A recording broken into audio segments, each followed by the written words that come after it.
Good evening and welcome to the St. Petersburg by Night podcasting network. Tonight, we present to you our Werewolf the Apocalypse Chronicle, Rage Across Tampa. Welcome to another St. Pete by Night revamped production. The following is rated for mature audiences and may contain graphic themes that will be distressing to some viewers. As always, we recommend you ensure the safety and well-being of yourself and those around you at all times. Viewer discretion is advised.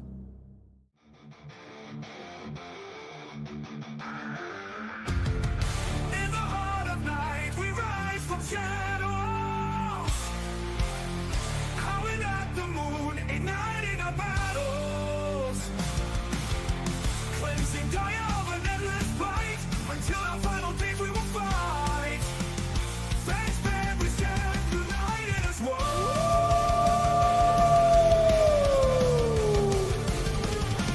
Evil spirits lurking with horror and dread. Little light leads us where the brave dare tread. Glory and honor, wisdom in our hand. Together we rise, take our final stand.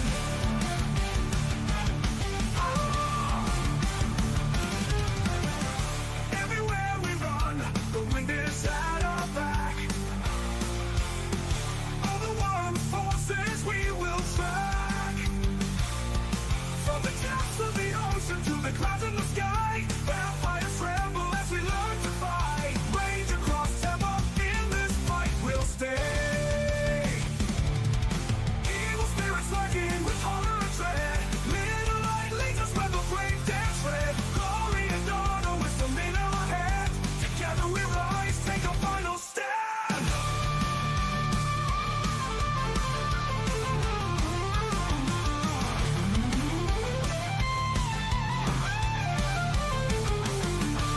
Rage across Tampa, in this fight we'll stay.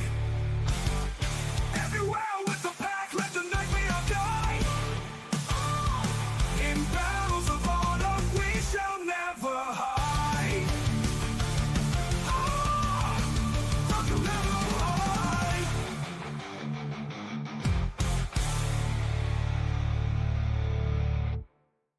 Good evening and welcome back to the St. Pete by Night Entertainment Network. Happy New Year, everybody. We are so glad to be back with you here on Twitch and on all of the platforms where you watch St. Pete by Night. St. Petersburg by Night is a massive multiplayer 5th edition World of Darkness chronicle set in the city of St. Petersburg, Florida. But since it's Tuesday night, it's time for Rage Across Tampa, our Werewolf the Apocalypse 5th edition chronicle set in the city of Tampa Bay, Florida, just across the bay from St. Petersburg. My name is Kent, also known as Misha Kent on all social media. I am the lead storyteller of St. Pete by Night, and I am so excited to be back. It's been a long holiday season and a very, very happy new year, but I have missed my pack of Garou, and I've missed being here and entertaining all of you, and now it's time to get back to our story. If you're a fan of the World of Darkness, and if you're a fan of Werewolf the Apocalypse, as well as Vampire the Masquerade and Hunter the Reckoning, you should go follow St. Pete by Night or join our community by following us at all of those links and social media down below. And if you want to get involved with this wonderful, crazy experiment that's been going on for the past 3 years, you can join our Discord community by joining us at the link down below there, and you can get involved in some of our one-shots that we have going on, and we also have some new tables starting up in the new year in the Vampire the Masquerade system and the Hunter the Reckoning system, and rumor has it that there may even be some Werewolf the Apocalypse tables starting up possibly in the next few months. So head on over and join our amazing community. We have 200 plus members in that community, and we talk about all sorts of things ranging from Jujutsu Kaisen to the Detroit Lions, who are having an amazing season. Hopefully this ages well in a few months. But I'm, knocking on wood that they have a really good season for the rest of the year. But that's not what we're here to talk about. What we're here to talk about is Rage Across Tampa, and where we left off in 2024.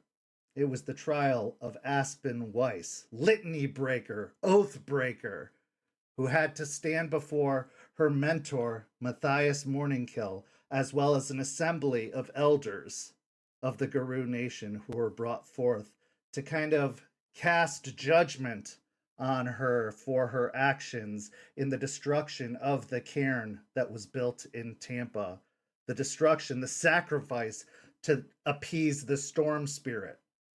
After some questioning at the hands of Anna Pelfrey, an elder Garou from Chicago, a judgment was cast. Some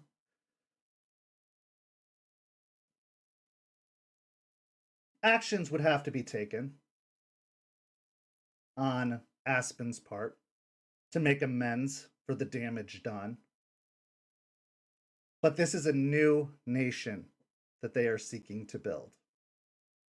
And because of Aspen's love for her pack, for the sept that she is trying to build, Matthias seeks to turn a new page.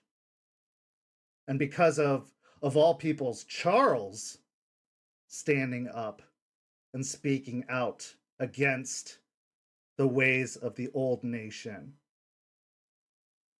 it seems that judgment wasn't going to be cast in the ways of old. Shame wasn't going to be passed down. The litany would be upheld, but in a new way. Aspen would make amends, but in a new chance, a new opportunity. This didn't sit well with all of the elders of the nation, however, as Ravenclaw, a Black Fury elder, stormed out of the meeting, furious at the outcome, seeking for judgment to be upheld, as her partner and wife was affected heavily with the destruction of the old cairn, her soul being injured with the destruction of the cairn. And Ravenclaw, being one of the mentors of Jester, seeks justice in her own way. Justice that she wasn't going to get that evening.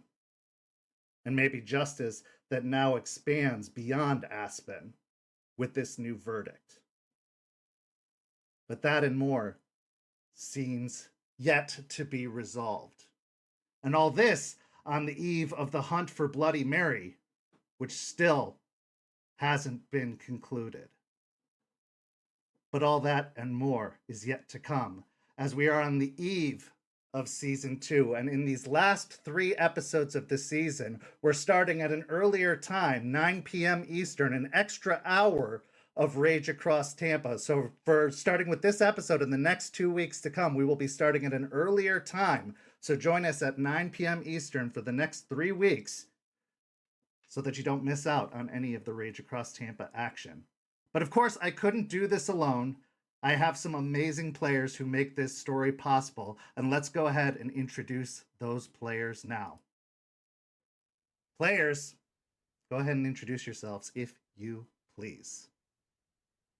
Hey everybody, my name's Preston. I play Aiden Goodspeed, the Arun of the Gale Stalkers. Hi everybody, I am Noree. I play Malicious Jester, the Galliard of the Black Furies.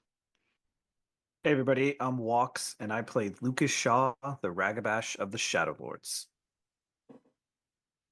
Now, unfortunately, our dear Aspen Weiss, our Silverfang Philodox and alpha of this particular pack, was struck by a plague during this holiday season and is unable to join us, but we wish her well and a quick recovery so that she can return to the Rage Across Tampa table next week. We miss you so much, champ, and we can't wait to have you back. For this week's introduction, I am just giving a big frowny face and a quick get well soon so that we can have you back with us next week. Our story this week begins almost immediately where it left off last time we met, immediately following the trial We start with Jester, who quickly gives chase to Ravenclaw, who is almost immediately making a beeline for a vehicle attempting to leave the gathering, to leave the trial, to take off from the assembly. Jester, you can see Raven has nothing but anger and malice bristling from her as she stalks towards a nearby beater of a rental car that seems to be parked in a field near the fairgrounds where the trial was taking place. As she approaches the vehicle, she grabs the handle of the car, and as she yanks on it, the handle breaks off of the side of the rental car with a snap, and you can hear her curse under her breath before she digs her hand into the side of the car, wrenching into the metal with her hand itself before pulling the car door open. I don't think you're going to get your deposit back.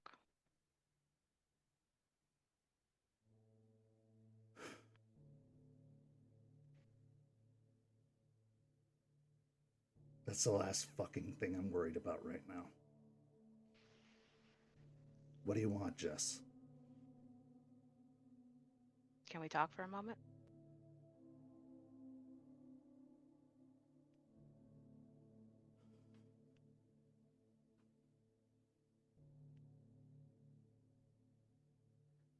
Gotta be honest, I'm kind of sick of talk right now. It seems like all we've done is talk.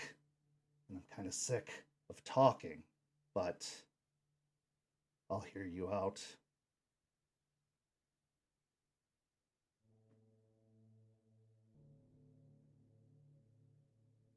It's quite obvious that didn't go the way you wanted it to.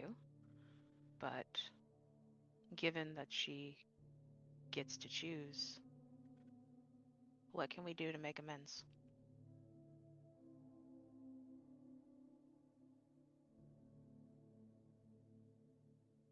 Does that feel like justice to you, Jester?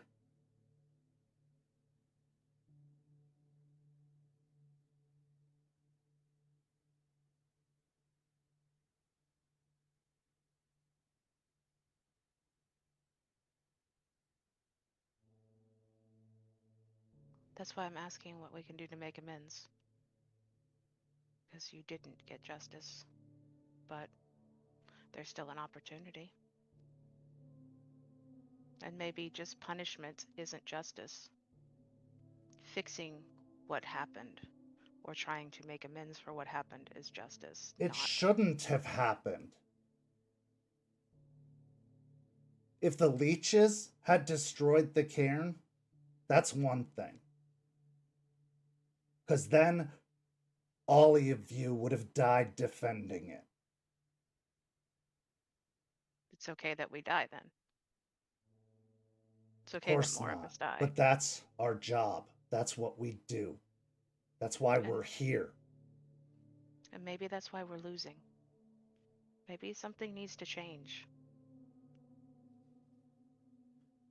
Because the way it's been, we're not winning, we're losing. And we lose more and more all the time. No, we're losing because Silverfangs like that are in charge. Because they keep thinking they know what's best for all of us. Because they keep changing their minds about things and they keep sacrificing for the rest of us. They keep making the decisions. Like they know what's best. A new nation? How many new nations have there been? When they put the crown on the fucking Silverfang, it was a new nation. Every time one of them takes charge, it's a new nation.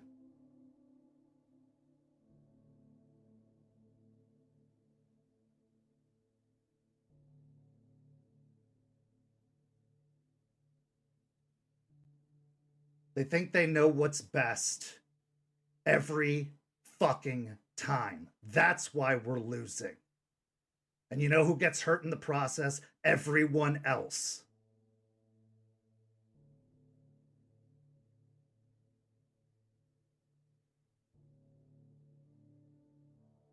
Everyone else who's out here fighting the fight and doing the work.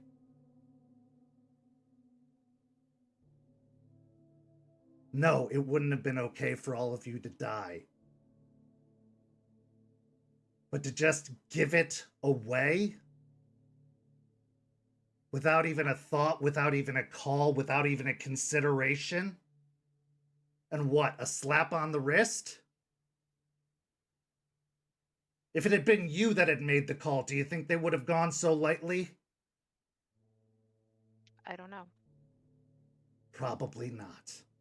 I can tell you that much.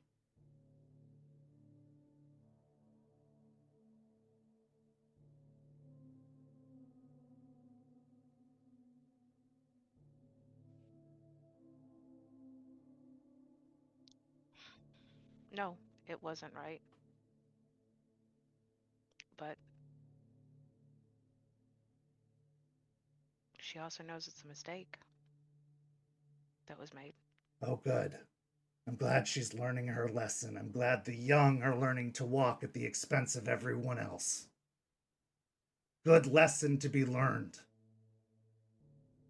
As if the old, as if the rest of us who've been fighting all along, getting our asses kicked out here, haven't taken enough punishment.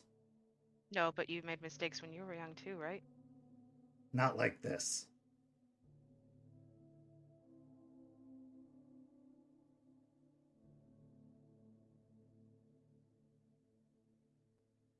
So, is there nothing that can be done?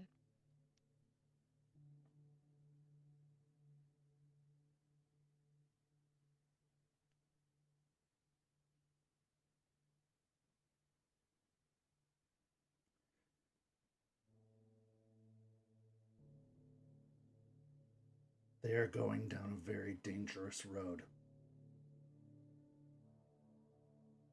These ideas that they have, they're straying.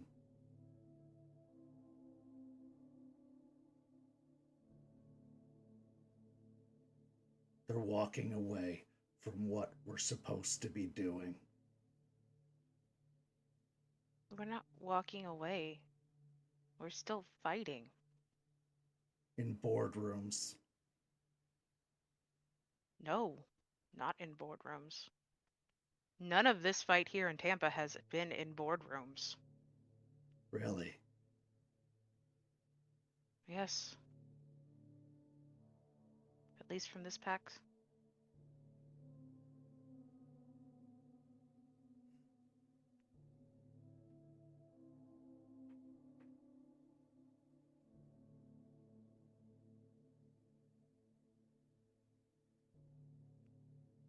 What do you want me to say, Jess?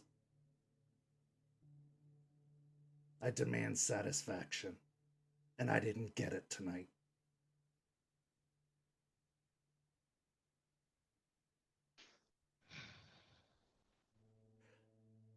I told them what I wanted, and they ignored me.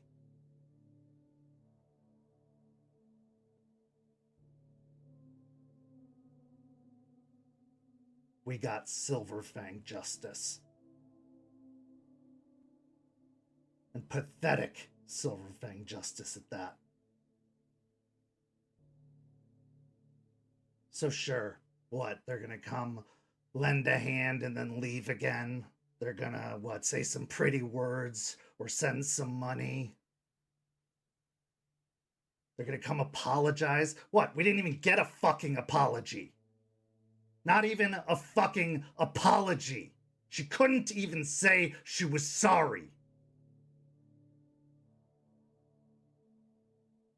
She couldn't even admit she was wrong.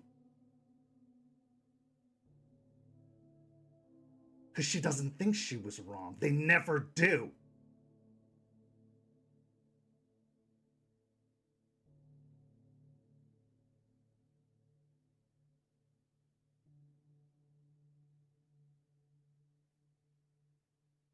Maybe.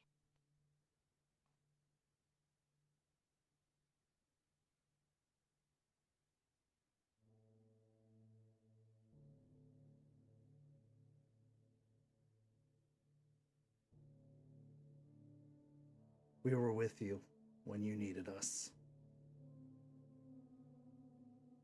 In the beginning, when you needed your cairn.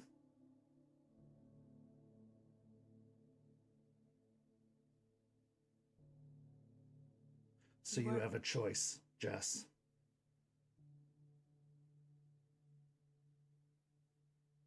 We need you now because they hurt us. They hurt us bad. They hurt me. They hurt Gibbous. And now they've spit in our face.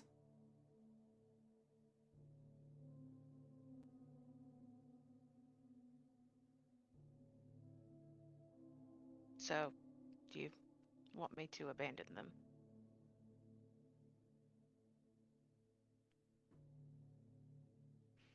I want you to come home.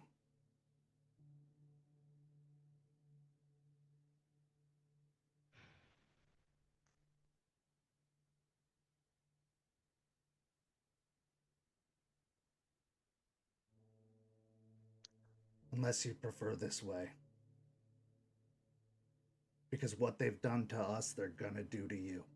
Hell, they've been doing it to you all along. How much have they taken from you? The leeches took it from me. Did they?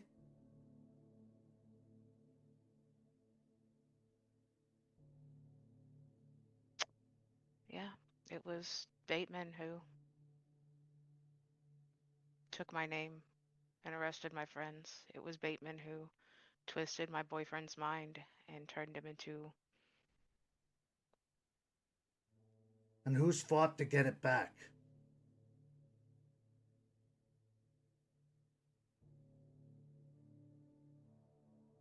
I have, but they've also been there for me when I needed it.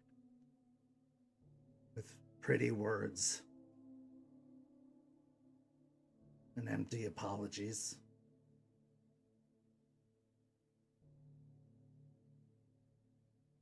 The Silver Fang way. Not just words.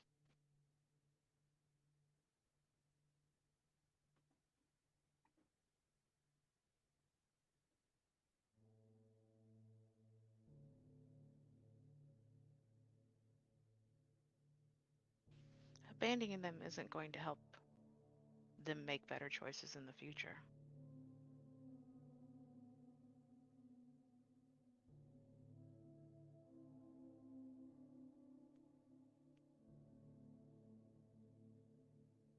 And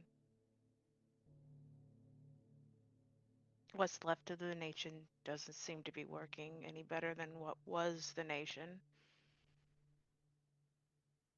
I want to at least try to put effort into maybe making us equal. You're right. Maybe it shouldn't be just the Silver Fangs on top. Maybe it should be some sort of... maybe a council of all the tribes, and not just a king. But that's not going to happen if we abandon what they're trying to do to let them do it themselves.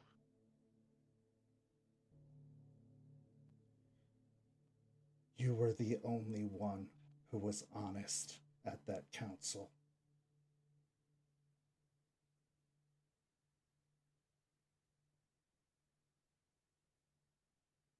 Then maybe I need to stay here and keep being honest until they actually listen. Or you become a liar just like them.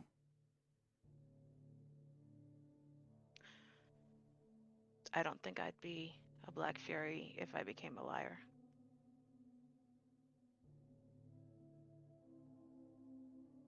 And that would abandon what is left of anything of me.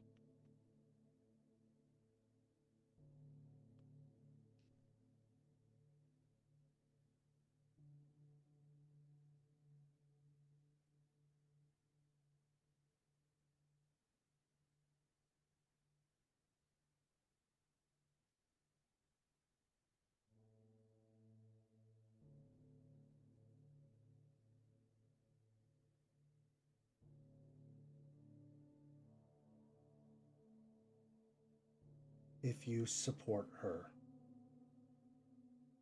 I'm not sure you're a Black Fury now.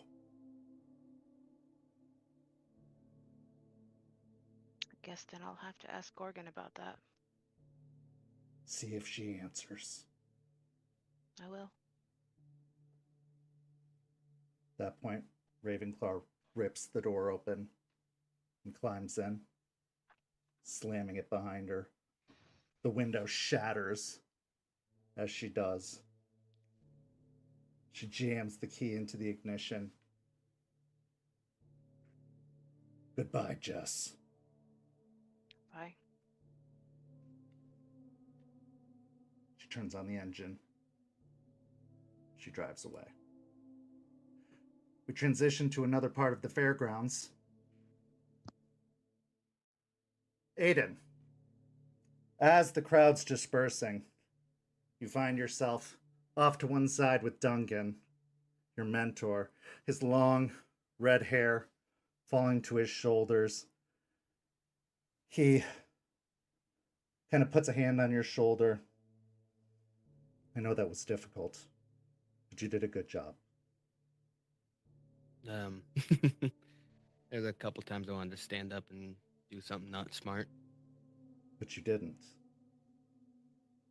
Yeah, it was good counsel I had before coming to this, so thank you. There's going to be a lot of times where you're going to be caught off guard, caught by surprise in these situations, and it's always important to keep a level head. We are always at risk of losing control. But I'm glad that I could give you the opportunity, the advanced warning, especially since I knew I was going to be a part of this. I thought you deserved nothing less. And I think everything turned out for the best. Yeah, I agree. But there's going to be a lot of work to be done. You gonna stick around and help? Kind of like pat him in the arm.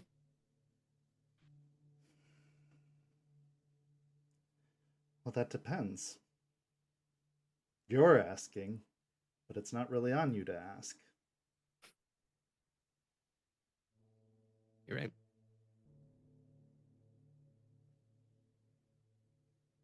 What exactly are you trying to accomplish? You have no home. Not officially anymore. You're at a great disadvantage now. Strategically, I would say that any offensive at this point would be ill-advised. Yeah, we're we've backpedaled a little bit, but we find solace in the mud down here. We dig in and we crawl out. The thing about the last place was, yeah, it was great, and a lot of the spirits were there, and appreciate everyone coming out, but it was so well known. It was out in the open. So even with that home, we were still at a disadvantage. There are so many weak points there, and Matthias had people come out and helping defend it, but it still is just this giant target in the middle of the city. So as far as a home, we're trying to figure out where we're going to go next. That place that you found me at, somewhere around there, it's kind of secluded, or seeing what we can do out there. And how did you find me? Once a kin seeker, always a kin seeker. And you never forget the ones you've found. You can always find them again. All right, that's fair. And you didn't tell me kin seeking was going to be so hard. It gets easier over time. It's different for everyone. Yeah, I'm not good with the whole put things in together and smell this and then empty the mind. Not my thing. You just have to remember what it's like to hunt. Get back in that mindset of narrowing your focus. What is your end goal? Clearing out all of the other distractions and finding that one thing, that one purpose, that target. The difficult part is at first you don't know what you're looking for. Yeah. When you're hunting, you know what you're looking for.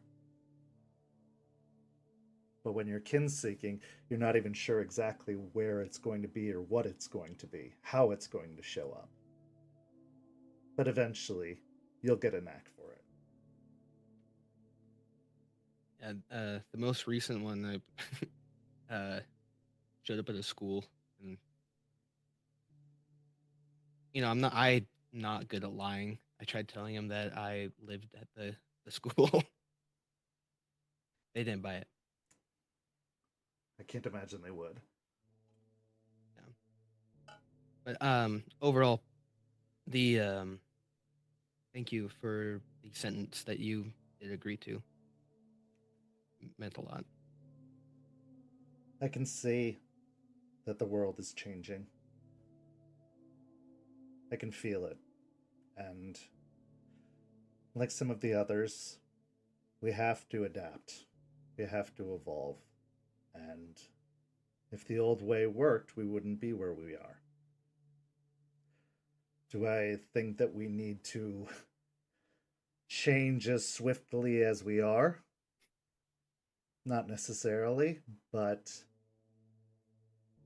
we have to start somewhere. And Matthias, as unusual as he can be, as off-putting as he can be to our way of life especially, he has means, he has connections, and he has ideals. Reasonable ideals. I think his heart is in the right place. He has a foot in the old and eyes towards the new. And if there's anyone to stick their neck out, he's one bold enough to do it. It allows the rest of us to stay hidden, allows the rest of us to observe and keep our distance, keep watch. And if need be, to back off. But so far, from what I've seen, he hasn't led us astray. I wouldn't call him my alpha by any means, but I'm willing to see it out, to hear him out. So far. He just talks a lot. He does. But if you listen closely, there are a few things worth hearing. Don't be afraid to ask questions, though. Always ask questions.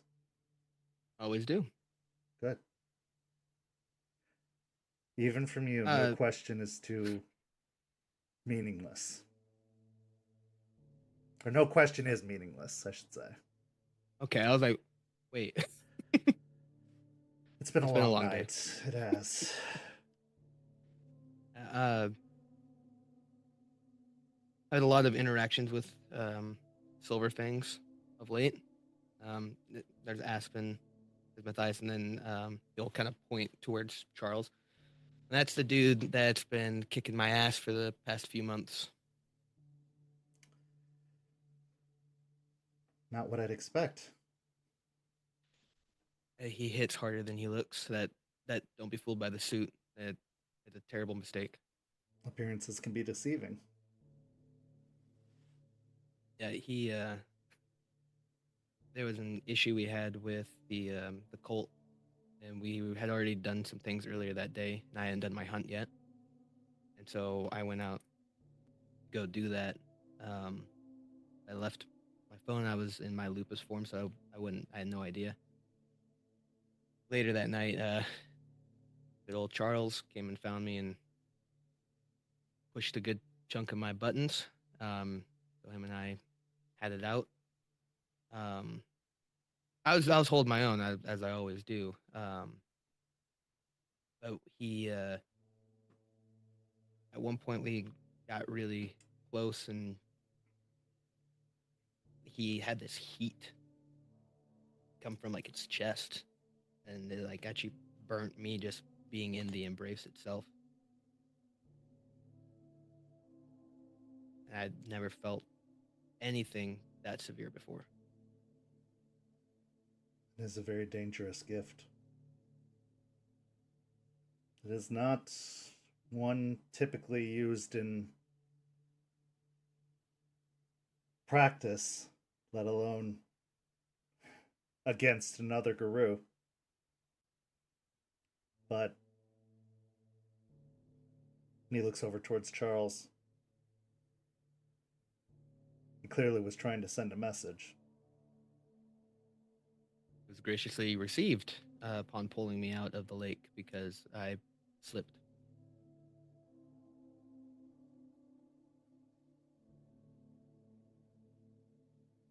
There isn't a correct way. There isn't just one way.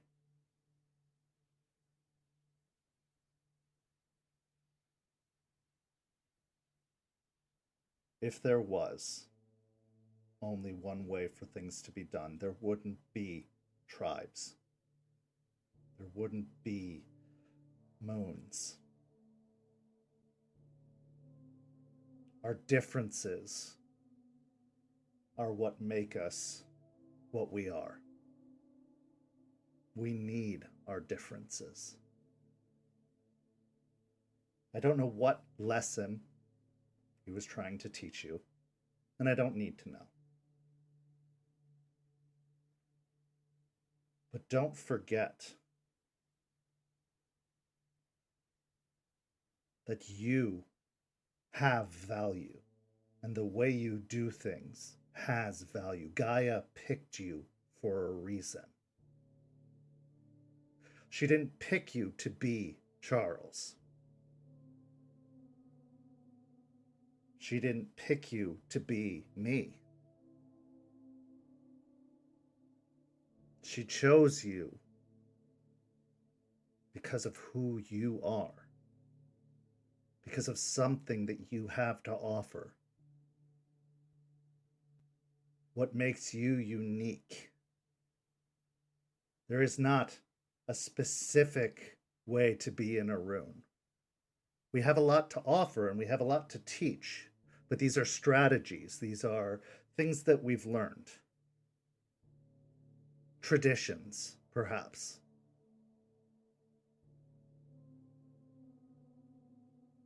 But when it comes down to it, you are your own Arun.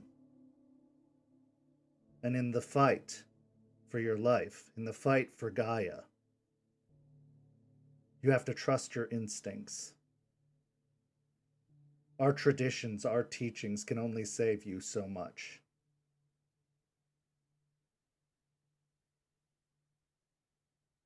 You have to trust the gifts you were born with, the instincts you were born with, the craft you've honed yourself.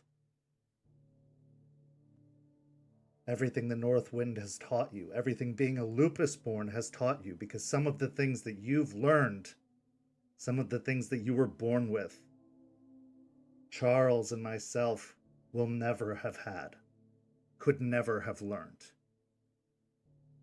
as we were born human.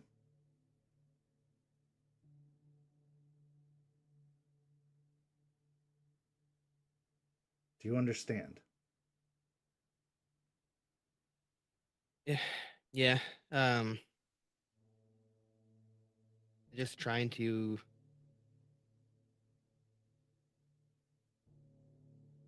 try, I don't know, be the a rune that the pack needs at whatever given moment can be a bit challenging. Um, with being lupus born, the understanding what people need right when it happens is hard. But I hear what you're saying about the runes. Now that makes sense. That there's no right way. 'Cause there would only be the one moon. There's no No, right that way to be a Garou. The litany was created because without some semblance of order, a society falls apart. The Impergium happens. yeah, we don't need that. No, we don't. We need order to a certain degree. But we need our individuality too. I hear you. And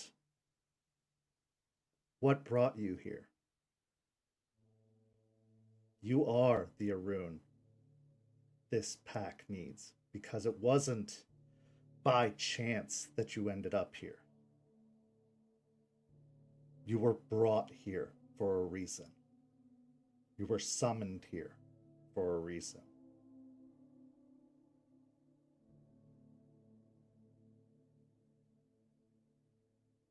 The worm is really strong here, so fight the worm wherever it lies. And man, it's laying really hard here. And you are very strong.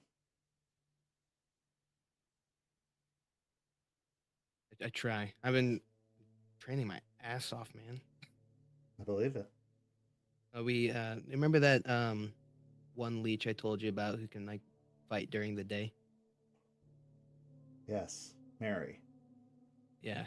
We're getting closer to actually being able to take her on. At least that's the plan anyways. I've been hunting her for a while. I don't want to give a leech credit, but she's smart. She knew where to hide, how to hide, and then how to evade us being able to even like I couldn't track her. Like she didn't have a scent. There was nothing. But we're getting there. That this upcoming fight's what I've been training so hard for. The other Arun that was here, Ryder, he fought her 2 or 3 times and lost every time. And that guy beat me up too. Actually, all the runes that come through here take a look at me a couple times. So You can still give your enemy respect while they are still your enemy. Giving them credit is well earned. They have had lifetimes to learn what they've learned.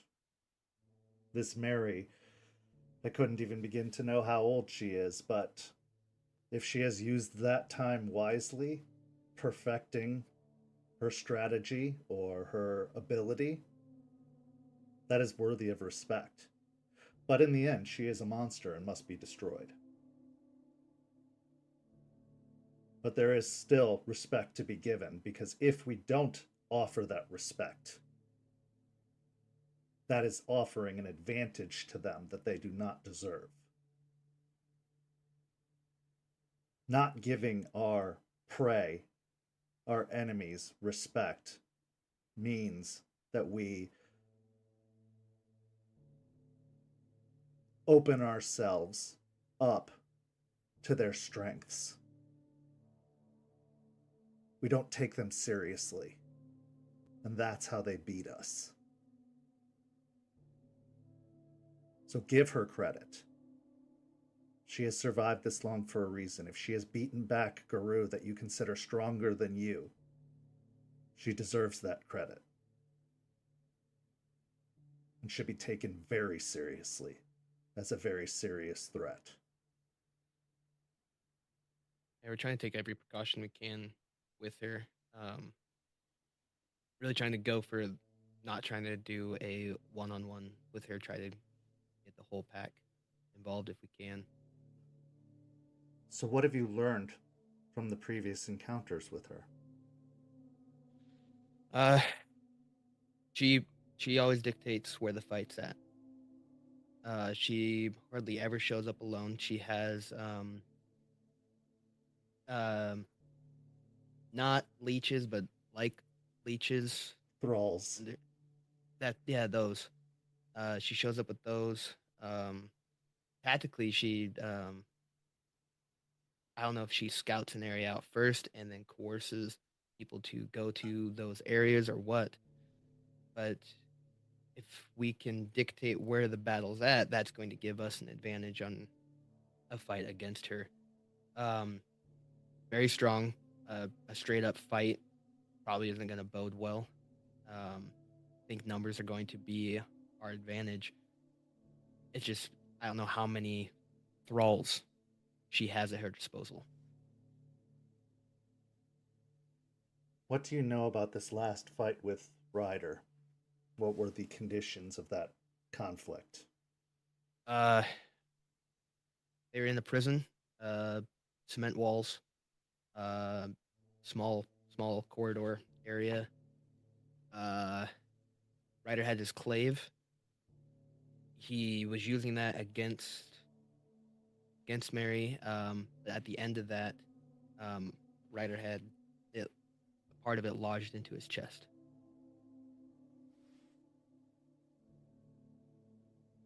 And the encounter that Grandmother Willow helped me see what other things have happened. She attacked at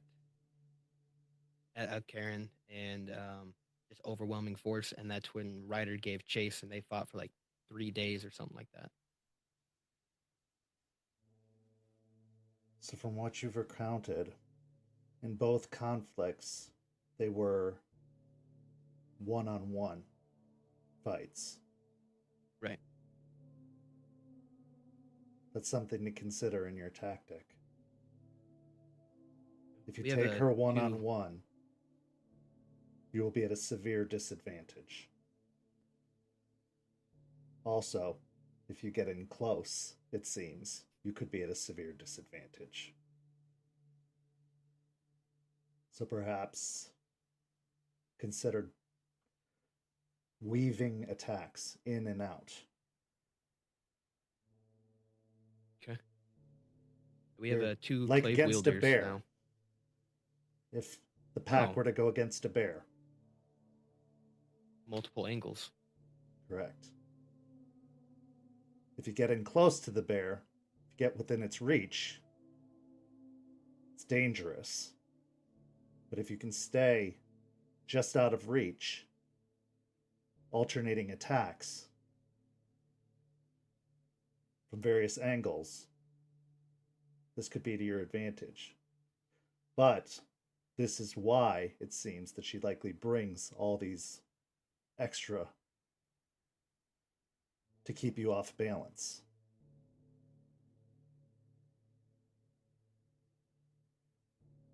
Okay. If she can pick you off one by one while the others are distracted, whittle down your numbers, that is how she wins. This is why knowing the battlefield is important, keeping you separated.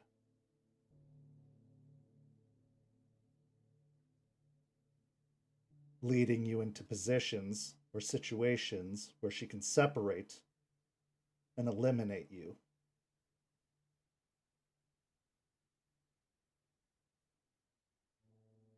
These are conditions to watch out for going into the conflict.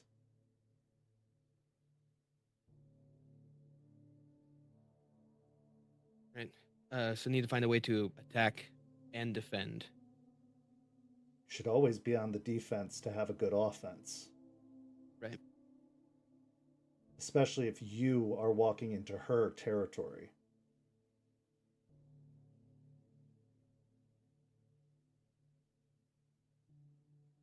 And with leeches, they tend to prefer it that way. They are less likely to be drawn out. Can't Like fault them for ticks, that. they embed themselves.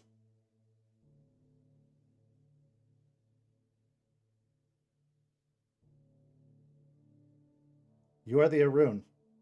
This is your strategy. Consider these things. She sounds like a bear, but not just a bear. She sounds quick. She sounds intelligent. She doesn't rely just on her brute strength. She does have strategy. And she likely has a secret. Something she hasn't revealed yet. If she hasn't had to use it, or if she has used it, it's likely nobody's survived to reveal it.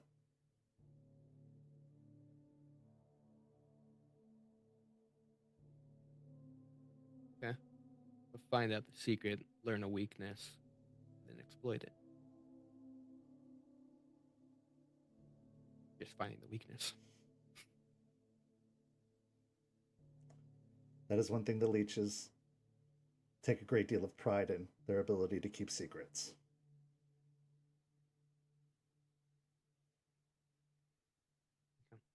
And you give me a lot to think about. Don't be afraid to ask for help, Aiden. If you take anything away from this trial, the greatest fault that fell upon this pack, what caused all of this to happen, was being too proud to ask for help, legitimately. You assumed there was no one here to help you. You assumed you were alone. I don't know if it was the words of the Stargazer or the words of Ryder that had made you believe that this place had been abandoned. But your mentors, the people who came to your aid to build that cairn, did so for a reason. We do care. And yes, we have our own fights and our own struggles. It's true.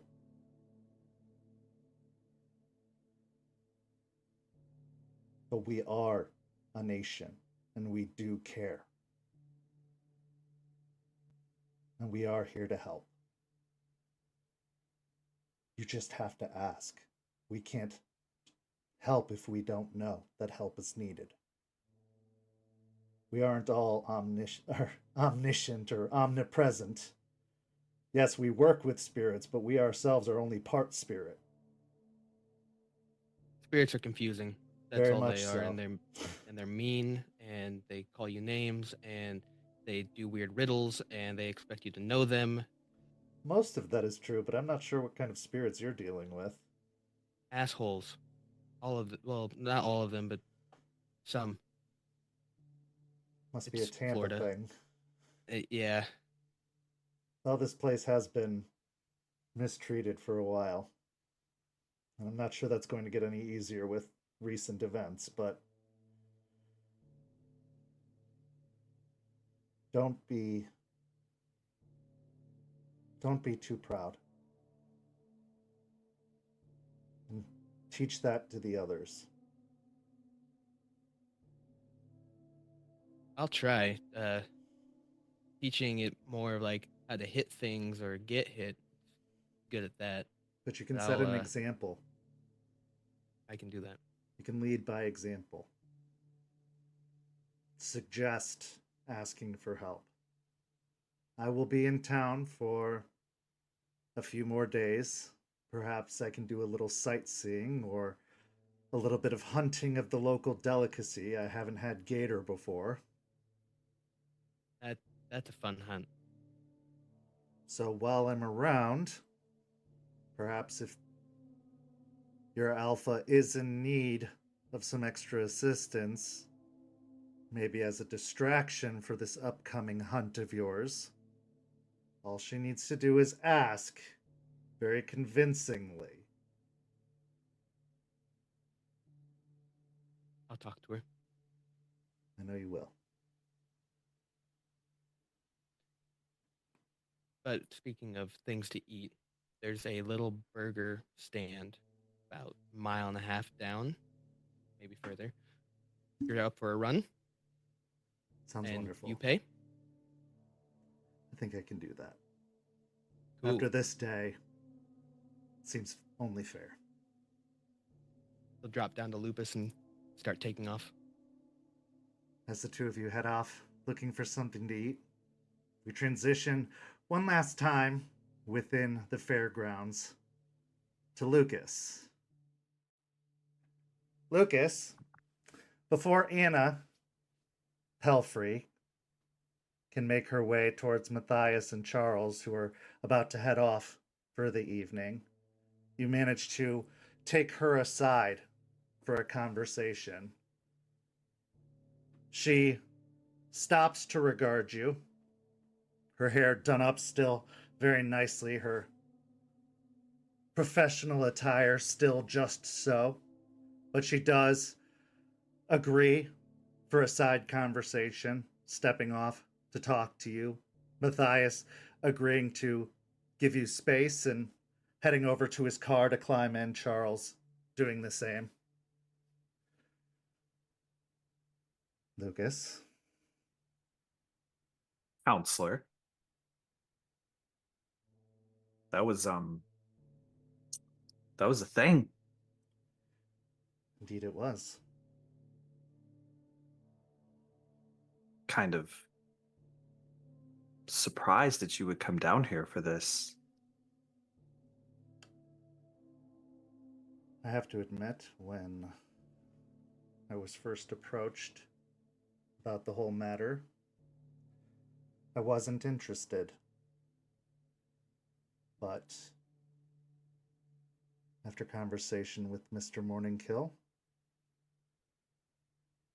he had some things to say that piqued my interest.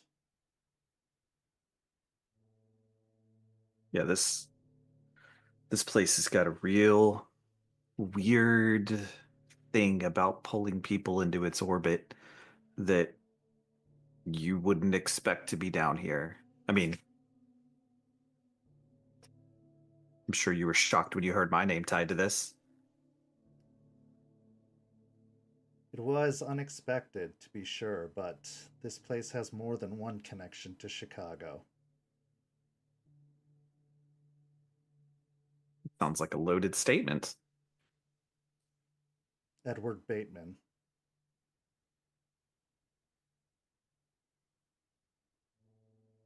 How deeply is he tied to the leeches up there? Ballard, Anderson, and Bateman. The law firm. He's a partner. Yeah. I believe he has connections to Horatio Ballard, and I believe I can learn more about those connections. I guess that answers my next question. Are you going to be sticking around for a while? I believe there's more to be gained from this arrangement, yes. Well, okay. Off the record, what are your personal thoughts of what went down here tonight?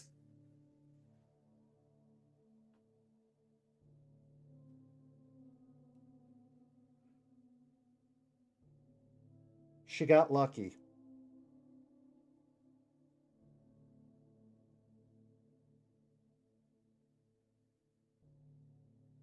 She deserves some luck. We all do. These are trying times. They've been trying for a while. Yeah, we could definitely use a little luck down here. Certainly. Looking at the conditions of things, I would not doubt it. Yeah, I kind of walked into that place on the night it was made, not really understanding fully what I was getting myself into. So kind of jumped in both feet, but I never do stuff like that. So yeah, it's a struggle down here, and luck is something we need on our side. I think that she's something different. And I think that's what kept me here. mean, no offense, I look at you. I look at Matthias. I look at the rest of the previous generation. I'm not trying to be offensive here, but I see one way things are done. But I look at her and I listen to her and I see a different way things can be done. And I know Matthias talked about that, and words and silver fangs are not always something that I want to listen to. That's the best and kindest way to put that. But I think she's got some ideas, and I think if she's got the right people backing her, they could pay out. Mr. Shaw, I don't take offense at all. Those old ideals are what caused me to retreat from Garou politics. I focus primarily on my duties to the Ghost Council, my research into the spirits, into what lies beyond in the Umbra. I stepped away from all of it, especially after everything that happened with you. I did want nothing to do with any of it, especially the greater nation and the direction it was headed. I understand everything you're saying. And those ideals that you believe Aspen has came from somewhere.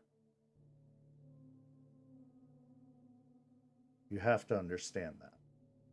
You cast a lot of aspersions on Morningkill, and I know a lot of it comes from his name. And believe me, I get it. That name has a wide and vast reputation. When I saw that it was him calling upon me, I bristled. I refused the call. You wouldn't believe how persistent he was. But in the long run, I'm glad that I answered. And I'm glad that I'm here. And I'm glad that I took part in this political affair. Having been out of the game for a while, it was good to stretch some old muscles. And I'm glad that I get to have this conversation with you. I will tell you something, Lucas. I do not regret what I did. But that was then. That was the way it was done. And in that time, I would do it again. But it's not that time. Not anymore.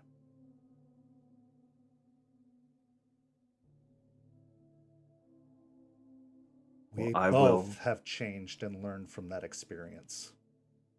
And we can both move forward from it if we have the desire to do so. I'll take your word on that, which is a big statement coming from me. Yeah, I've grown. Not much, but yeah. He is persistent, and Aspen does trust him. And I do my very, very best to watch out for the things that she may not see, which I think is kind of my job as both a Ragabash and a Shadow Lord in regards to the pack. So if I don't ever completely trust him or anybody associated with him, I don't mean it in offense. I'm just trying to keep everybody safe. Understood. As you should.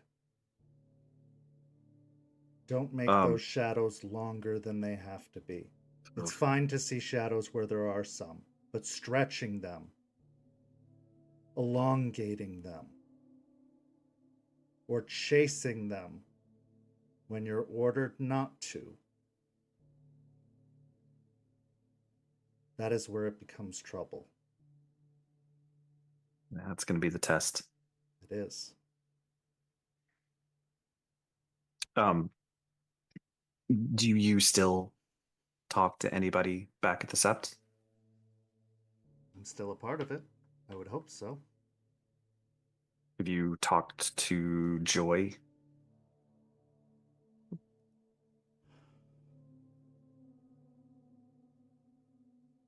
She falls silent.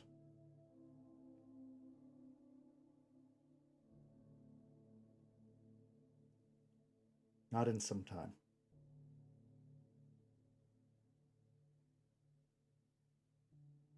Yeah, that checks, unfortunately. She took your dismissal very hard. I mean, I don't know if you know, but even after the dismissal, she took me in and finished my training, but she never even said bye. She just was gone one day, and that's when I hit the road. So, just wondering if she was still around, if she was doing okay, but you know how we are. Indeed. No, she has not resurfaced. That's Not fair. since that time. So you're gonna dig into the leeches, huh? I believe that there is still business happening in Chicago. The tenuous peace that we have kept, or that they have kept. I've never been fond of it, at the very least. But it has not interfered with my dealings, and therefore I have let it be. I believe there's more to it, as there always is. And I believe that something is disrupting that peace, and it needs to be dealt with. And I believe that if this ties back to Horatio Ballard in some way, if he is still operating in Chicago, then I can possibly find out some information through Edward Bateman. And it just so happens that Edward Bateman is here, and he is making moves of his very own in this city. I mean, you met with him, so yeah, I believe you. Indeed. Okay, well, you know where I'm at. If you need some wet work done, I'm also a fantastic photographer, and I've heard. I may have some bit of connections on the less than scrupulous side of the leeches. Not something I'm going to give away at the moment, but you know. Bit of advice, Lucas. Stop being so emotional. What? What would the other Wait, Shadow Lords say? why are you talking to me like I'm some kind of a rune or I'm some kind of Black Well, Fury? Wow. we all heard about your little showing at the apartment.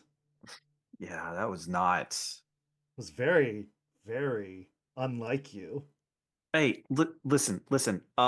You're out doing a thing, and then you catch a bunch of people you think have questioning loyalties, shaking hands with leeches, and then I see you.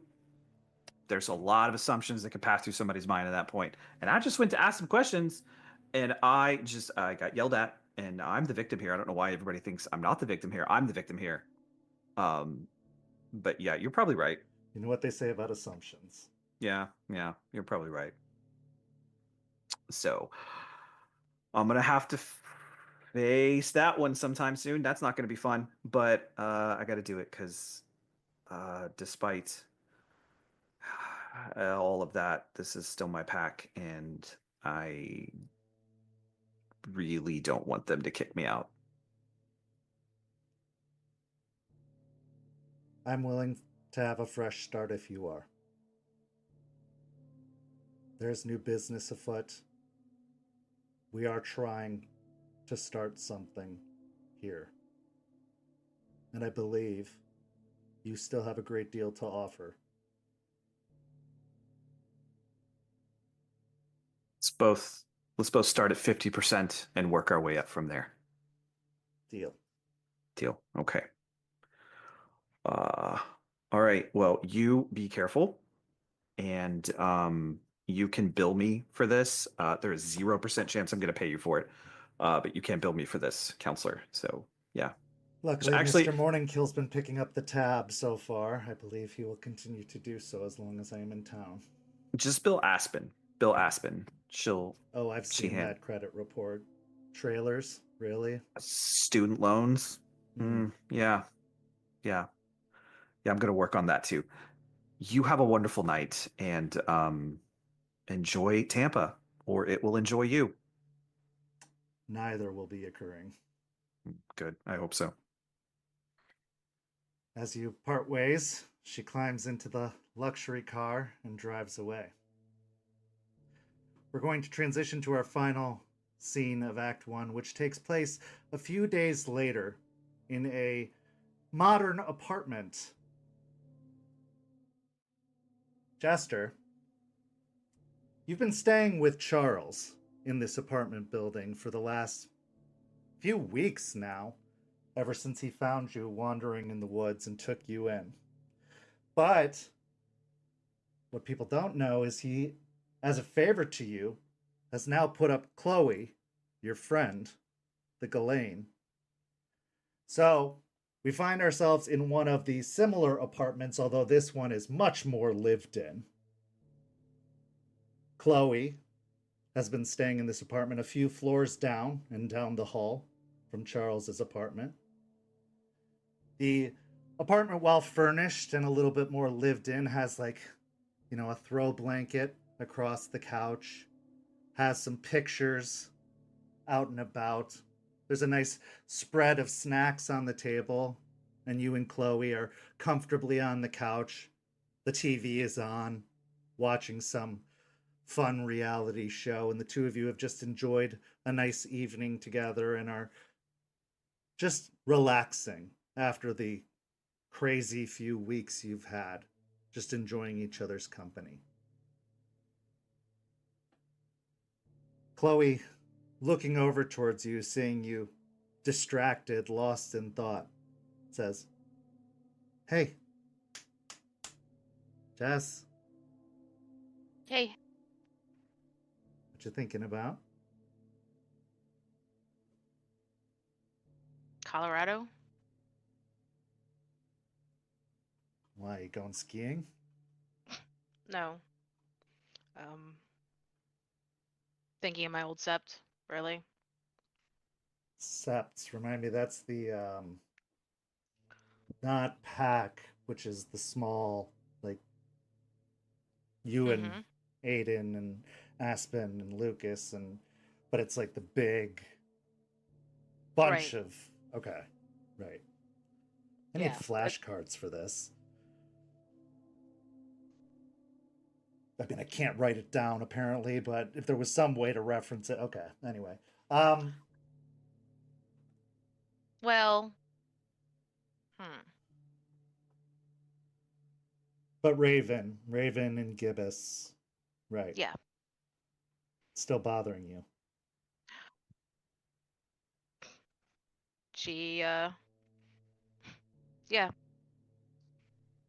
She questioned whether or not I'm a Black Fury anymore. She was mad. Can you blame her? I mean, she was mad, but I'm sure given some time and some space, she probably didn't mean it. You've been mad too. We've all said some things that we regret after a few days. Maybe. But I think she believes that an injustice has been done, and that's probably going to stick for a while. It's kind of our thing.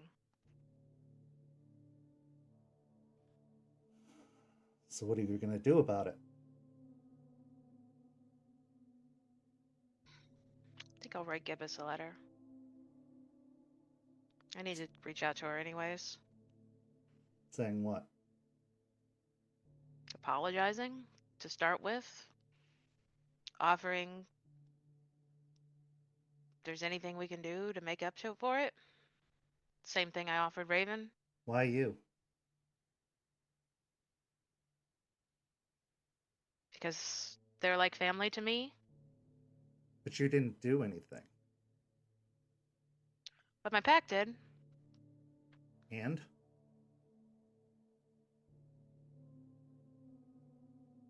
I mean,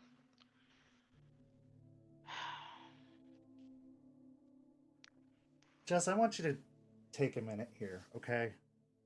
I have watched you take it on the chin over and over and over again. I have watched you mope and cry and drag yourself around more times than I can count. Hell, I watched you do it with me. And you know what? I won't lie. At the beginning, when I was finding out about all this werewolf stuff and having been imprisoned and everything, yeah, I was glad that it happened then, but it's gotta stop. You are a Garou.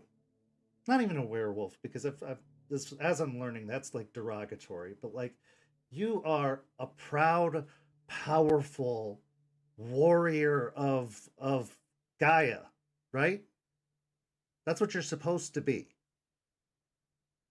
And lately you've been depresso espresso, and I gotta say, like, it doesn't fit you. This isn't who you are. You're apologizing for everyone. You're this wounded puppy that has just been getting kicked by everyone for everything that they're doing. That they are doing. Not even that you are doing. You didn't choose for the Cairn to be sacrificed. You weren't even in your own head at the time. Was it your idea? Sure. But you know, people throw out ideas all the time. Doesn't mean that it was your choice. And yes, you should stand by your pack. I get the pack dynamic. Yes, you were there and you took the licking at the trial. You were there. You showed up. But it's enough of this. It's enough of the apologies and the sad and the moping and the I'm sick of seeing my best friend hurt. At some point, Jess, you gotta stand up and fight. Maybe what she said isn't entirely wrong. You're a Black Fury, and from what I've heard, they're the fighters, and you haven't really been fighting, babe. You've just been getting kicked over and over and over again. And I'm not saying to the level that she said, to the hurting level that she said. But maybe you do need to talk to Gorgon or whoever and get that fire back in you, because right now you're doing a lot more crying than you're doing yelling. You're doing a lot more sitting than you're doing standing. You need to break down some walls, and you need to punch some faces, and you need to rebel, and you need to scream, and you need to chant. Like when the malicious Jester, the protester, died. It's like that side of you did too. And I'm sorry to say this, Justin, it's not to shit on you anymore. And I'm not trying to make it worse. I'm trying to bring you back to life. And I've seen a little bit of it. Whatever Charles is doing, I don't understand it. It's been great. I'm loving the apartment. Please don't tell him I'm saying any of this, because I don't want to be homeless again. I do not want to live in a storage unit. I cannot believe I had to do that for months. But whatever he's doing is working for you, but only a little bit. You need to do the rest.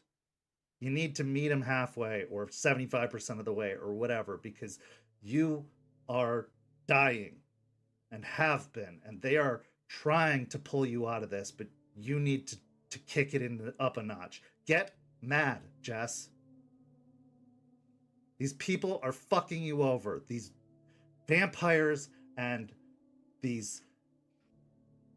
even your own friends are kind of fucking you over, Jess. And I don't think they're doing it on purpose, and I don't think it's because they're mean to you, but the people are shitting on you left and right. And you can't take it anymore. You can't. Be a Black Fury. Be a Garou. Be a protester. Stop being sad and be mad. Because you're awesome. You're awesome. And they need to know how awesome you are. That's what you bring to this whole thing. That's your job in this, and you've kind of been slacking on the job. Just so tired all the time. I know, babe. I know. The Leon stuff was rough. And the jail stuff was rough. And all this stuff has been so rough. It has. And I don't know if it's ever going to get easier. I really don't. But what other choice do we have? Fair. How are you holding up? Better now. Do you see this place? Yeah. There's like a Keurig machine in the kitchen. Oh, he added a Keurig machine? Yeah. Nice. There's a bidet. That's kind of weird, but it's, yeah, like.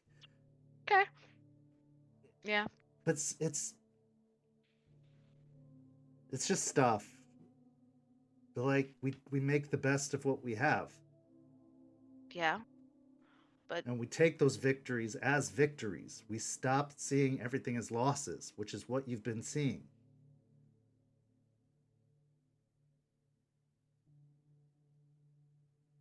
I'm doing okay.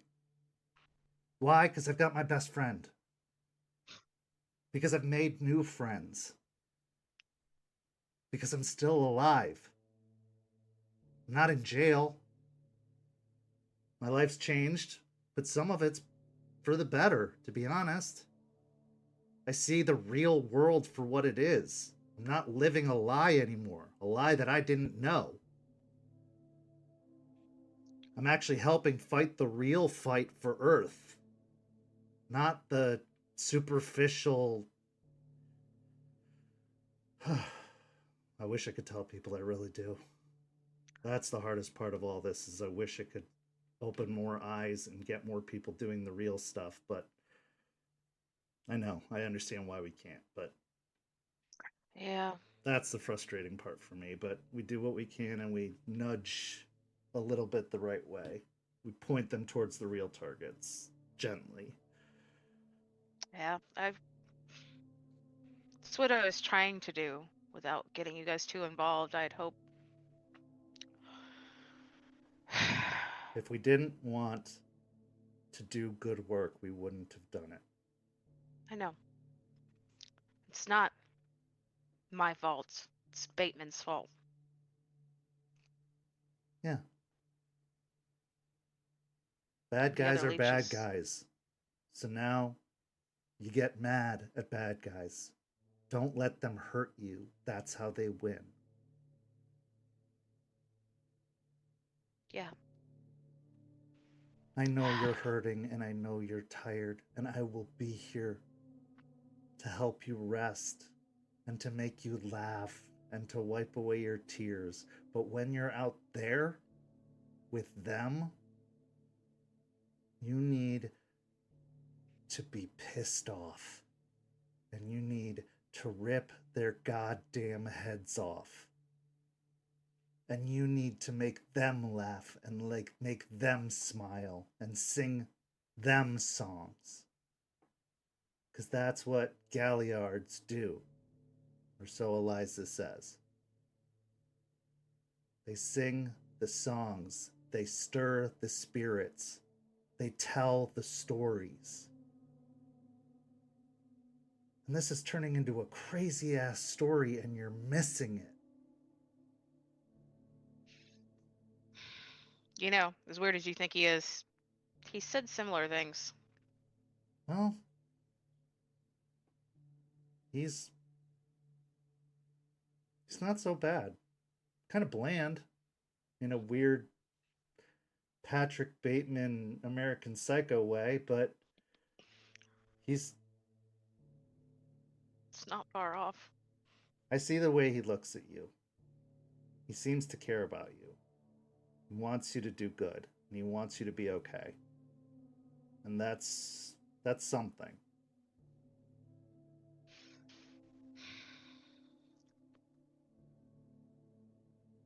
You're right. You need to be okay. You need to be better than okay. They need you. Look at what's happening in your absence. It's falling apart. It is. Okay. Stop being sad and get mad. If you have to choose, choose that. That rider in you would agree. He is. Eliza got sad and she lost everything. You don't want that. No. At least Ryder kept fighting. For good, better, or worse. If you're going to go down a path, maybe that's at least... maybe don't go that far, but if you had to pick one, at least that one's still doing the fight. Speaking of that, has Eliza told you about the possible new Karen? I heard some things, some very unusual things, but not in real detail.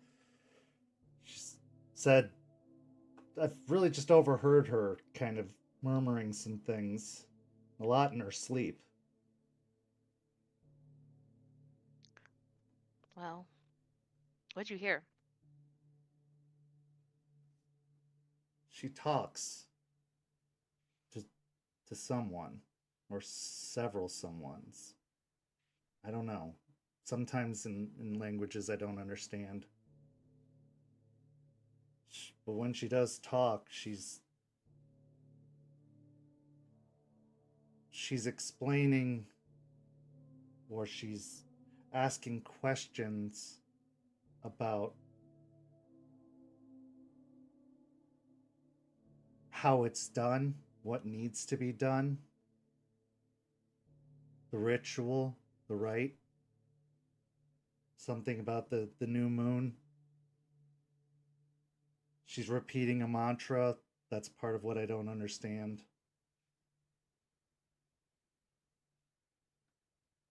She also seems to be saying goodbye to somebody. Like she's never going to see them again.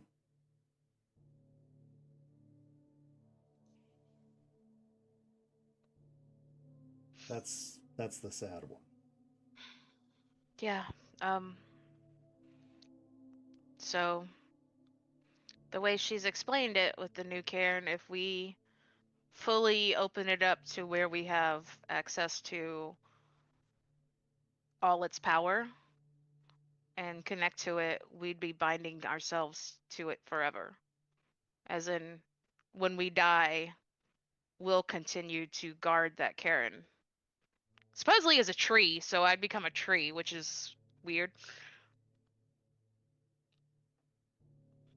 What do you mean?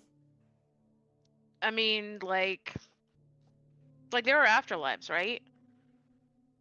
I mean, I guess. I've never been the religious type. I mean, I know you guys talk about spirits, but that's... Well,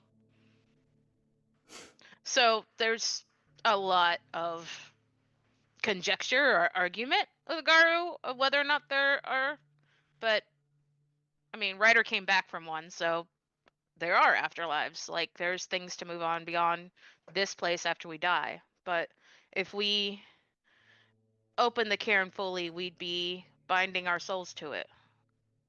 Like a We'd be ghost? no, like a spirit guardian. We'd be fighting forever, guarding the Cairn. Doesn't that mean you wouldn't get to move on? Yeah. She's most likely saying goodbye to probably Orion, maybe Blackrock, her son, the Garou she loved. I'm not actually they probably weren't married as much as like the Garou Nation doesn't like stargazers.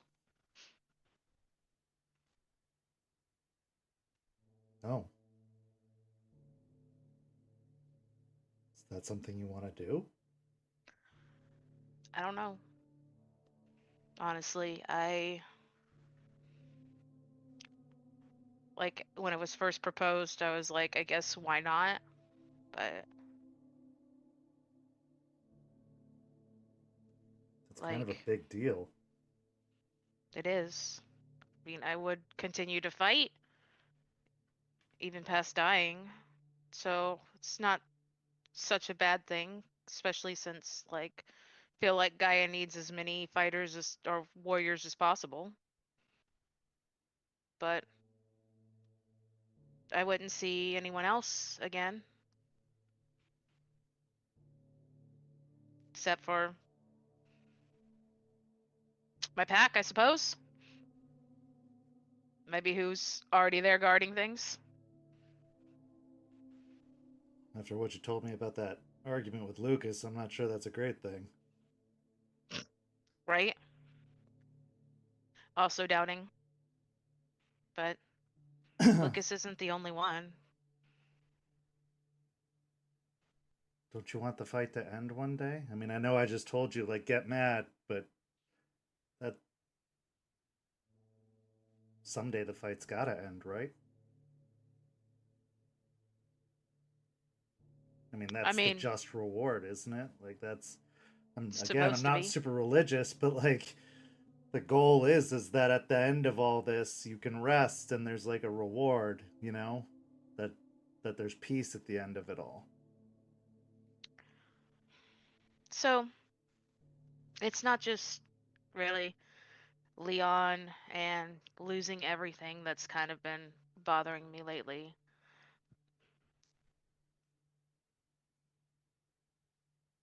I told you we're losing the war with Gaia, and given the rate of the way we lose things, I'm struggling to keep hope.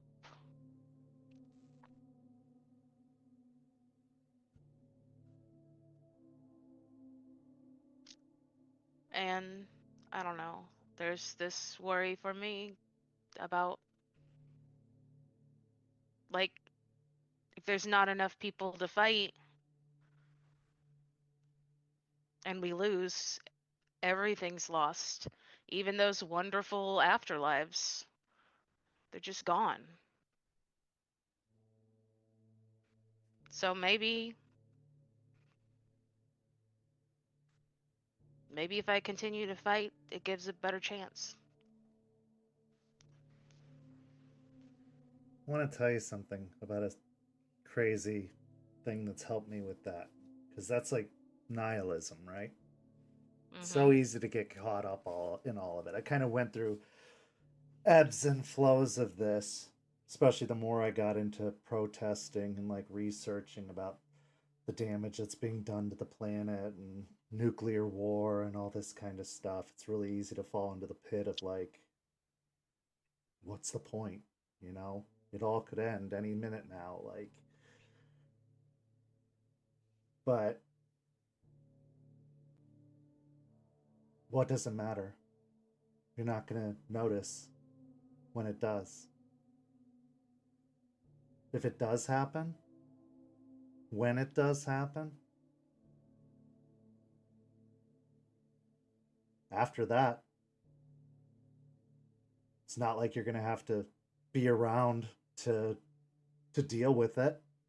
You're not going to be sad, you're not going to be hurting, you're not going to be suffering through it, or there's not going to be consequences. It's just going to be nothing. So what's there to be afraid of? The fear is the ramifications, the consequences. But there aren't any. So you can dread the idea of it, or you can prolong it and enjoy the time that you're in it without it. You know, you can You can be here now in this moment. You can make the changes to try and avoid that thing from happening. You can fight the fight. But if you do lose, if that does happen, then that's just it. You're not going to suffer. You're not going to hurt. It's just going to be over. The great nothingness. It's just done. So why worry? Why worry for something that isn't going to matter? That you're not going to feel? That you're not going to experience? The people I feel bad for are the people who are far enough from the blast that they aren't instantly destroyed. Because the people who are close enough don't even notice. It's just over. They're the lucky ones. So if this war ends, it's just over. So why worry? Just fight to stop that from happening. And don't worry about what'll happen if it does end. Because that's the real end at that point. There's nothing beyond it.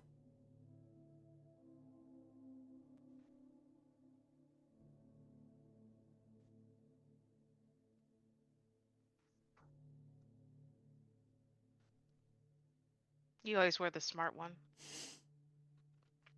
I'm just tired of being scared. I'm tired of being sad. I'm tired of wondering and worrying. And once you have your eyes open to the fact that vampires are real and werewolves are real and God knows what else is out there, it's just kind of like, fuck it.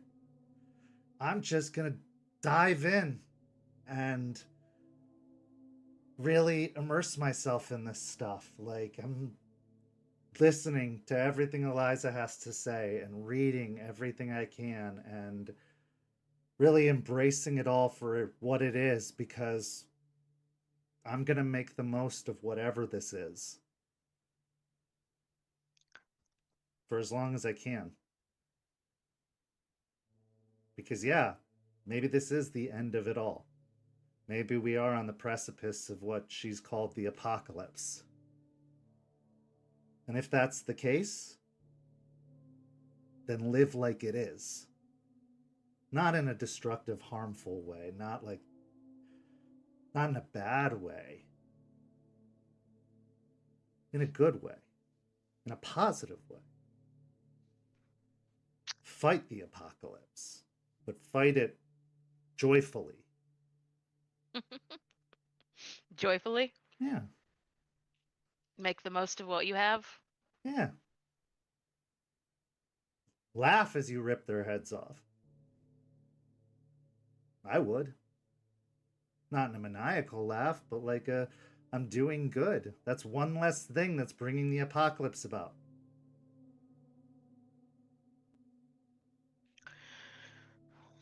Be the Jester.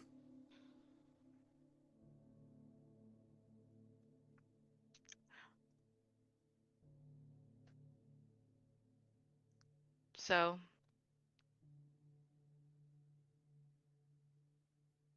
I've heard some things or been online for some discussions about nihilism and such. And really, one of the things I've taken away from it before is if nothing matters, what you do matters. Everything you do matters. And you not doing has mattered. So stop not doing. It's not, I mean, I've kind of been doing something lately. I've been going to parks and cleaning them up. I know. That's good. But we need more. Fine. They need more. They need you, Jess. They really do. I can see it. It's weighing on them. They're starting to drag. They're starting to turn on each other. You're part of it, you know. Like, Well, they seem pretty together at the trial. I was the one with the dissenting voice. what is it you said that Charles said? Appearances can be deceiving. True. True.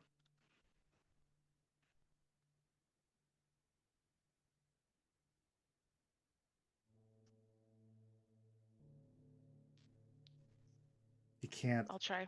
have these issues if Mary is as bad as it seems.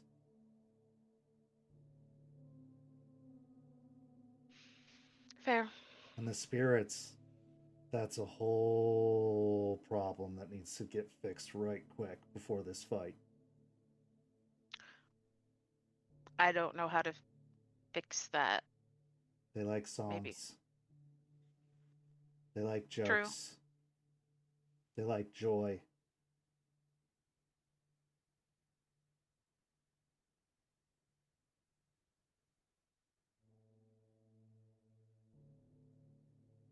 Okay. Okay. What you put out into the universe is what you get in return.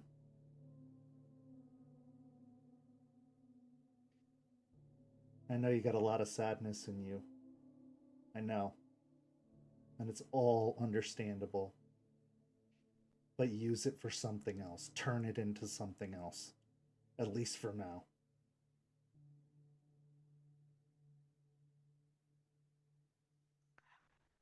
Okay.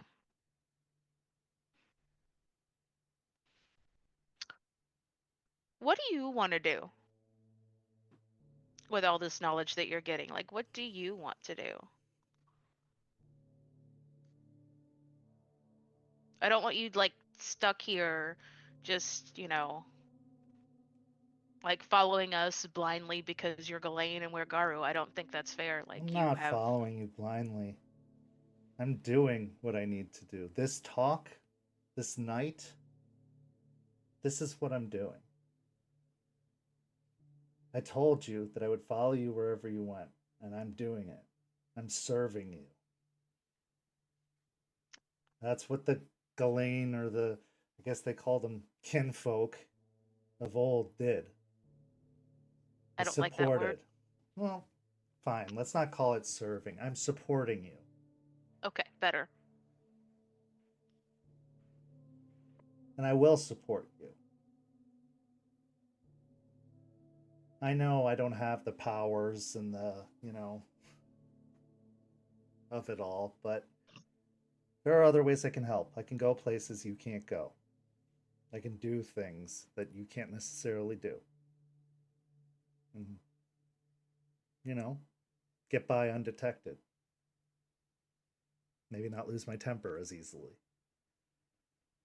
Fair, fair. And I'm just here to talk, to listen, to learn, and to give you another perspective. I could use that a lot. As for the cairn,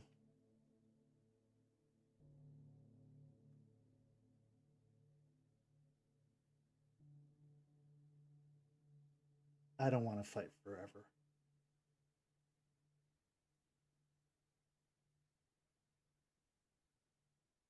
I don't even know if that's an option for what I am. But I gotta tell you, honestly, Jess, and I don't want to make this decision harder for you, but I'm gonna tell you now, because I need you to know that even if it was, I couldn't do it.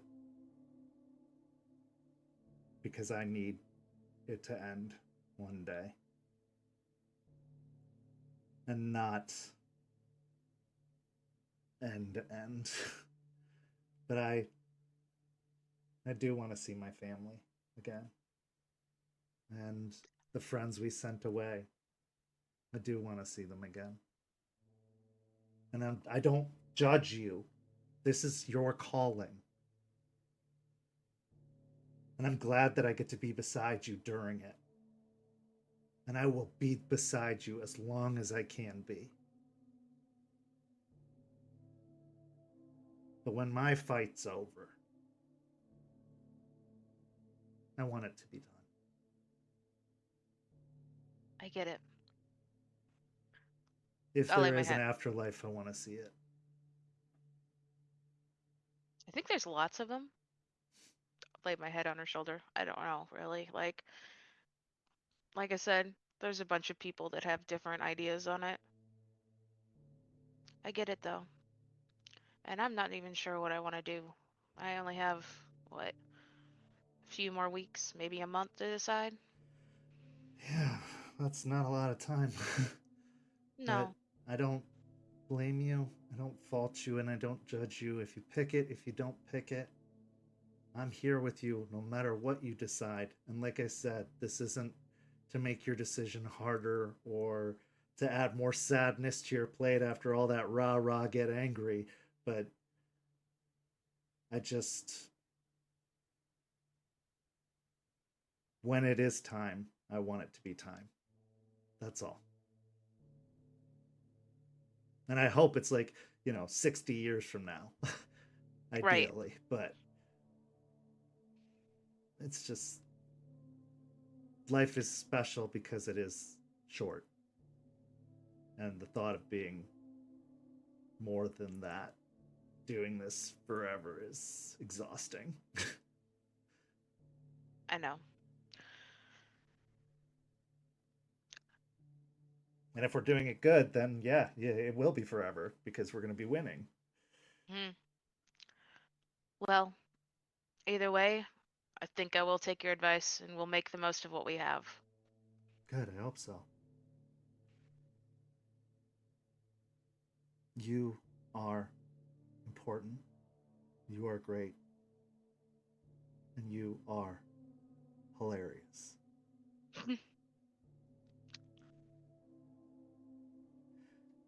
How could I go wrong without a cheerleader like you? Or with a cheerleader like you? I don't know. You're the one who sent me to jail. No. We agreed that was Bateman that sent you to jail. Yeah. And he's going to pay for it. Yes, he is. And you're going to make sure of that. Definitely. As two friends embrace and settle in to enjoy the rest of their evening watching a movie, this is where we go to break. We'll be back in just a few minutes with Act 2 of tonight's story. See you shortly. St. Petersburg by Night is brought to you through collaborations with our partnered vendors: Wolfpack Dice, Ember Fox Dice, Dragon Ink Dice, Farrah the Bard, Champs Tramps, Pantry Artista, Chromatic Creations. Links to our partnered vendors, as well as our Twitch and YouTube channels, can be found on our website, stpbynight.com. The official theme song for St. Petersburg by Night is Vampire by Faith and Failure. You can find them at faithandfailure.com. You can follow St. Pete by Night on all socials with the hashtag St. Pete by Night. If you wish to support our program, you can do so at ko-fi.com/St. Pete by Night to help keep the stories rolling. And we are back. In the first half, we saw the fallout of the trial of Aspen Weiss. Jester had a rather rough altercation with Ravenclaw, her Black Fury mentor from Colorado.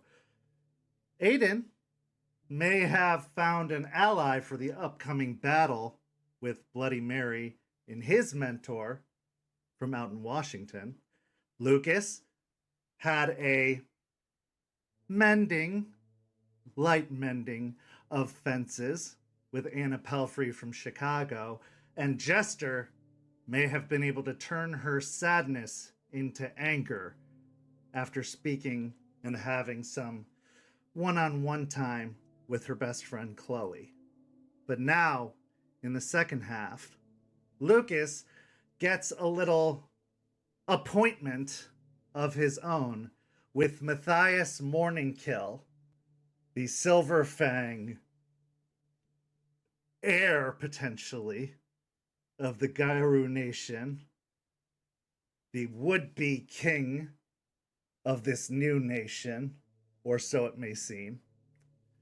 So, Lucas, after making an appointment, I suppose, putting in a call, you are given the address to a rather fancy hotel out by the airport. This is a place where a lot of executives, big business people, maybe even foreign dignitaries or, government officials would stay when they come into the area. It's very close for travel, but it's a big, international plaza that you find yourself going to. High-rise hotels, but very, very close to the airport, close to the bridge that goes over to the St. Petersburg area, very, very close to the bay and the water. But you do find yourself pulling your truck into a valeted parking lot right out front of this hotel. What's going through your mind before this meeting?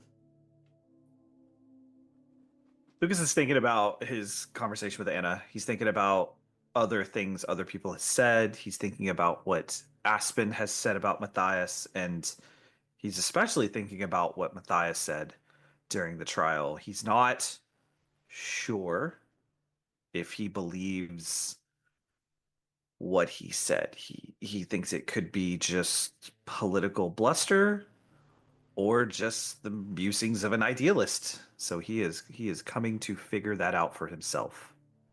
Okay. So as you head into the lobby of the hotel, you weren't given a room number, just the address of the hotel. But as you enter into the lobby, lo and behold, in the hotel, platinum blonde hair and all, stands Charles, waiting in the lobby. He waits, sitting on one of the chairs, one of these overstuffed, kind of high-backed chairs. But as you enter in through the sliding doors, he stands up, kind of straightening the front of his suit jacket. Lucas. Charles, I am relatively underdressed for this. I wish you would have let me know. Best to come as you are, isn't it? Well, I mean, we're by the airport, so, it can't be that good. He's ready for you. Sure he is. Turns and makes his way over to the elevators, and as the elevator arrives, he steps in and pushes a button for one of the upper floors. As the elevator starts riding up,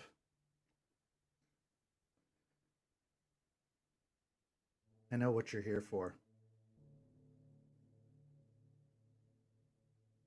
What's that? Same reason you came to visit me the first time.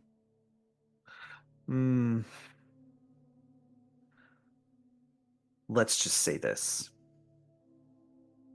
Me and Jester may have had it out pretty hard that night, but, that's not an unusual thing for me. But I'll say this. If Jester trusts you, then I'll start to trust you. And if you give me my word, or give me your word that that's what was going on, that's where I'll start from. Lucas, I said the first time. Oh, that one. Sorry, I've just been rolling that one around in my head for a few days. Don't feel too happy about it, so it's fresh in there. Okay. But I do appreciate that. And I do give you my word. That is all it was. Jester has as little involvement or knowledge in the activities that have been happening as you do. Her presence in my home is just as a concerned Garou to another about her state, her slow descent into Hirano.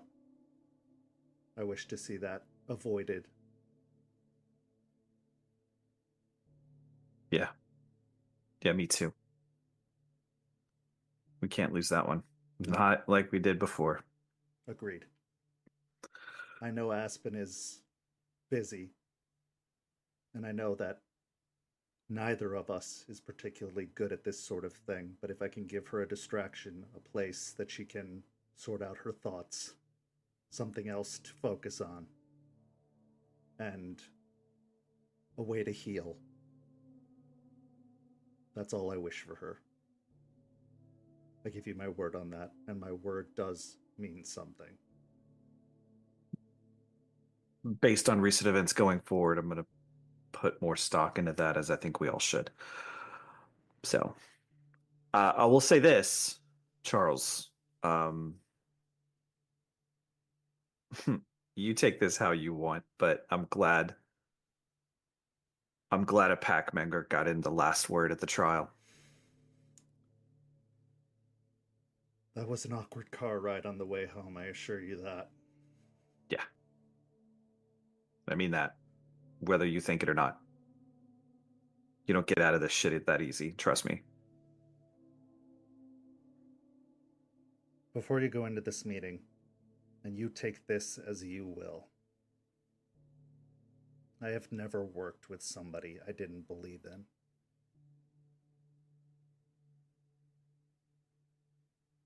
That's fair.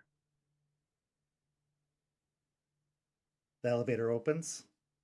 He walks you down a long, nicely carpeted hallway to the end of the hall.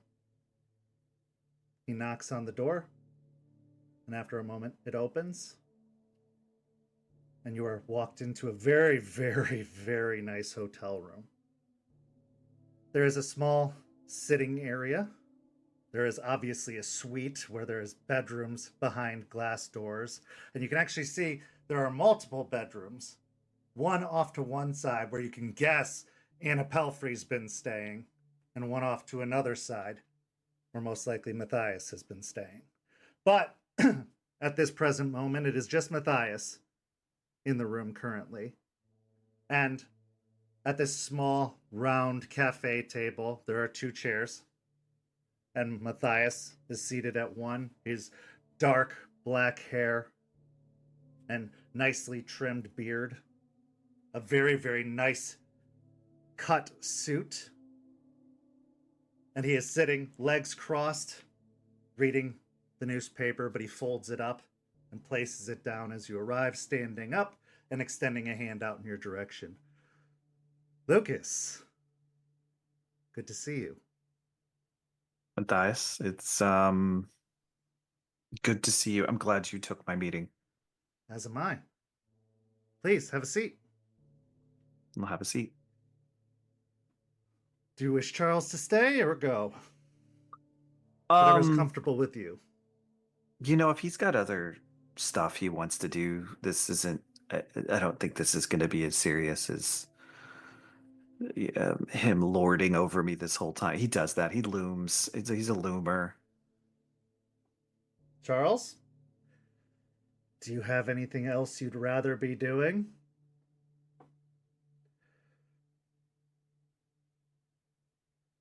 I'll wait outside. Very good. Charles gives you one last look, then nods his head and makes his way out. So, Lucas, what can I do for you? I said at the trial that I would answer any questions anyone had, and it didn't seem like afterwards the right setting to have those types of conversations, especially after the shattering glass and screeching tires of certain individuals leaving, but how can I help? What are we if not creatures of intense passion, right? Especially those Black Furies.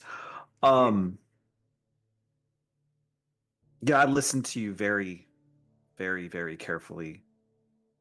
It's something that I think I pride myself on is I listen to what people say. Probably more so than I watch what they do, because I think that people say a lot of things and mean about 50% of it.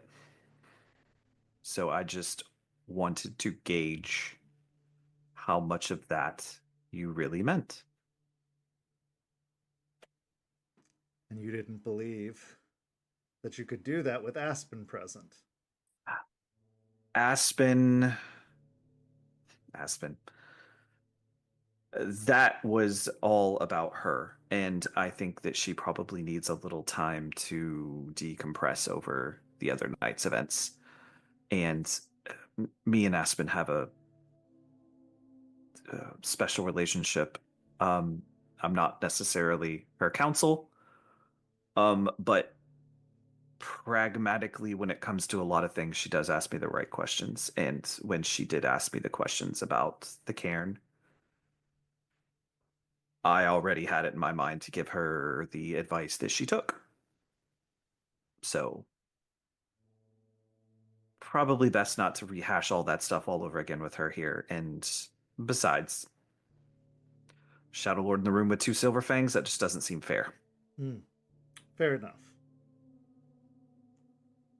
So, what 50% of what I said don't you believe? Haven't quite sussed that out yet, which is one of the reasons why I'm here. But let's start with this. How much of building this new nation is something that you're really looking to do? How much? I mean, we can't rip up the Constitution and form a new republic. Something has to carry over. Something has to. Tradition's important. A valid point. Well, I don't believe that the new nation can be built overnight. It's true. Which is why I thought it was important to include members of the old nation, not to make a decision simply based off of my own instincts on this matter. Because there were many offended parties. I knew Ravenclaw would be upset with this. I understood that, but her voice needed to be heard. Her offense needed to be known. Unfortunately, I don't believe that she will take kindly to what happened last time we met. She will be quite upset about this for some time, and I don't expect to be receiving any of her assistance moving forward, at least for a while, until she believes that she has been satisfied in this matter. She will probably likely be more of a problem than an asset. I understand this. The litany must be what it is. It must exist. It must continue to exist. But our interpretations of the litany must change. We must have discussions more openly amongst the tribes as to how it should be interpreted. Before, it was one interpretation to rule all, and usually it was the interpretation of whoever was in charge at the time, most often my tribe. Well aware of that, yes. I'm sure you are. But it can't stand that way. We know what happens when one stands atop all. One cannot stand atop all. That is too much weight for one to carry. And when one crumbles atop, all fall beneath. Or they start fighting over who the next should take control. And Lines we of can't succession. have that. Right. Yeah. Though, believe me, as a Shadow Lord, that is something we're intimately familiar with, is what happens when leaders fail. Now, I don't even have rights to the throne. I'm not near the top of the rights of lineage as the royals would have it. And I don't have any means to be. I don't desire it. Believe me, it's the last thing I want. That's just putting a target on your head. But I do believe in stability. I do believe in strength. And I do believe we need order and structure. And I do believe there are assets that I bring to the table and knowledge that I have that can help, but I don't seek to rule. Never have, never will. I have control of my sept out west, as I was taught to by my tribe, by my patron. But that's the old way. I'm taking the knowledge I have and I'm using it for good in this new endeavor. I'm taking what I've taught Aspen, as well as some of the new ideals I've instilled in her, to bring about change. But it is a gradual process, and Tampa is a perfect opportunity to show others what can be done without forcing it upon them. If we can make it work here, perhaps others will follow. Perhaps others will take notice and start to adopt some of the ideals that have been shown here. But they are hesitant. I have reached out to other septs to try and get aid for this sept.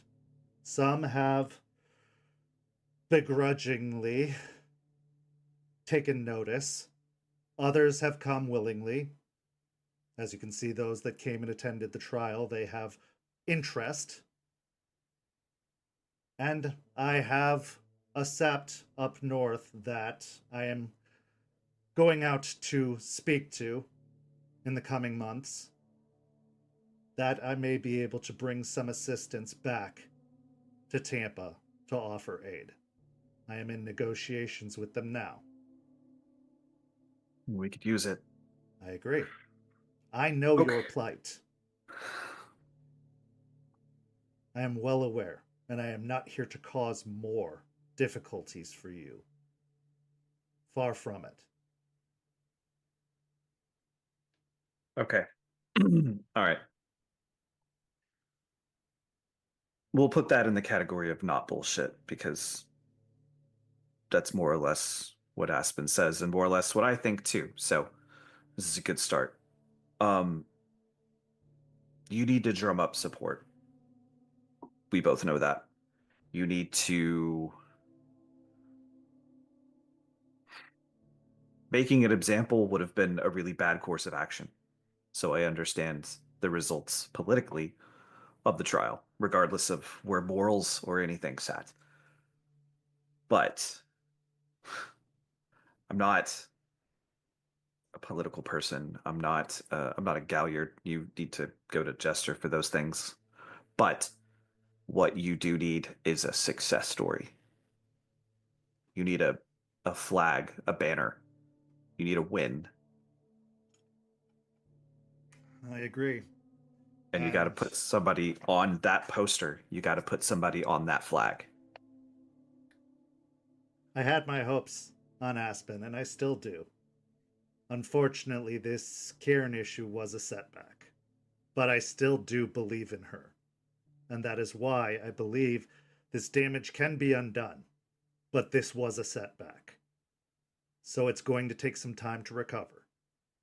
But I have not given up hope. And I will not give up hope. She is my protege for a reason. But this was a setback.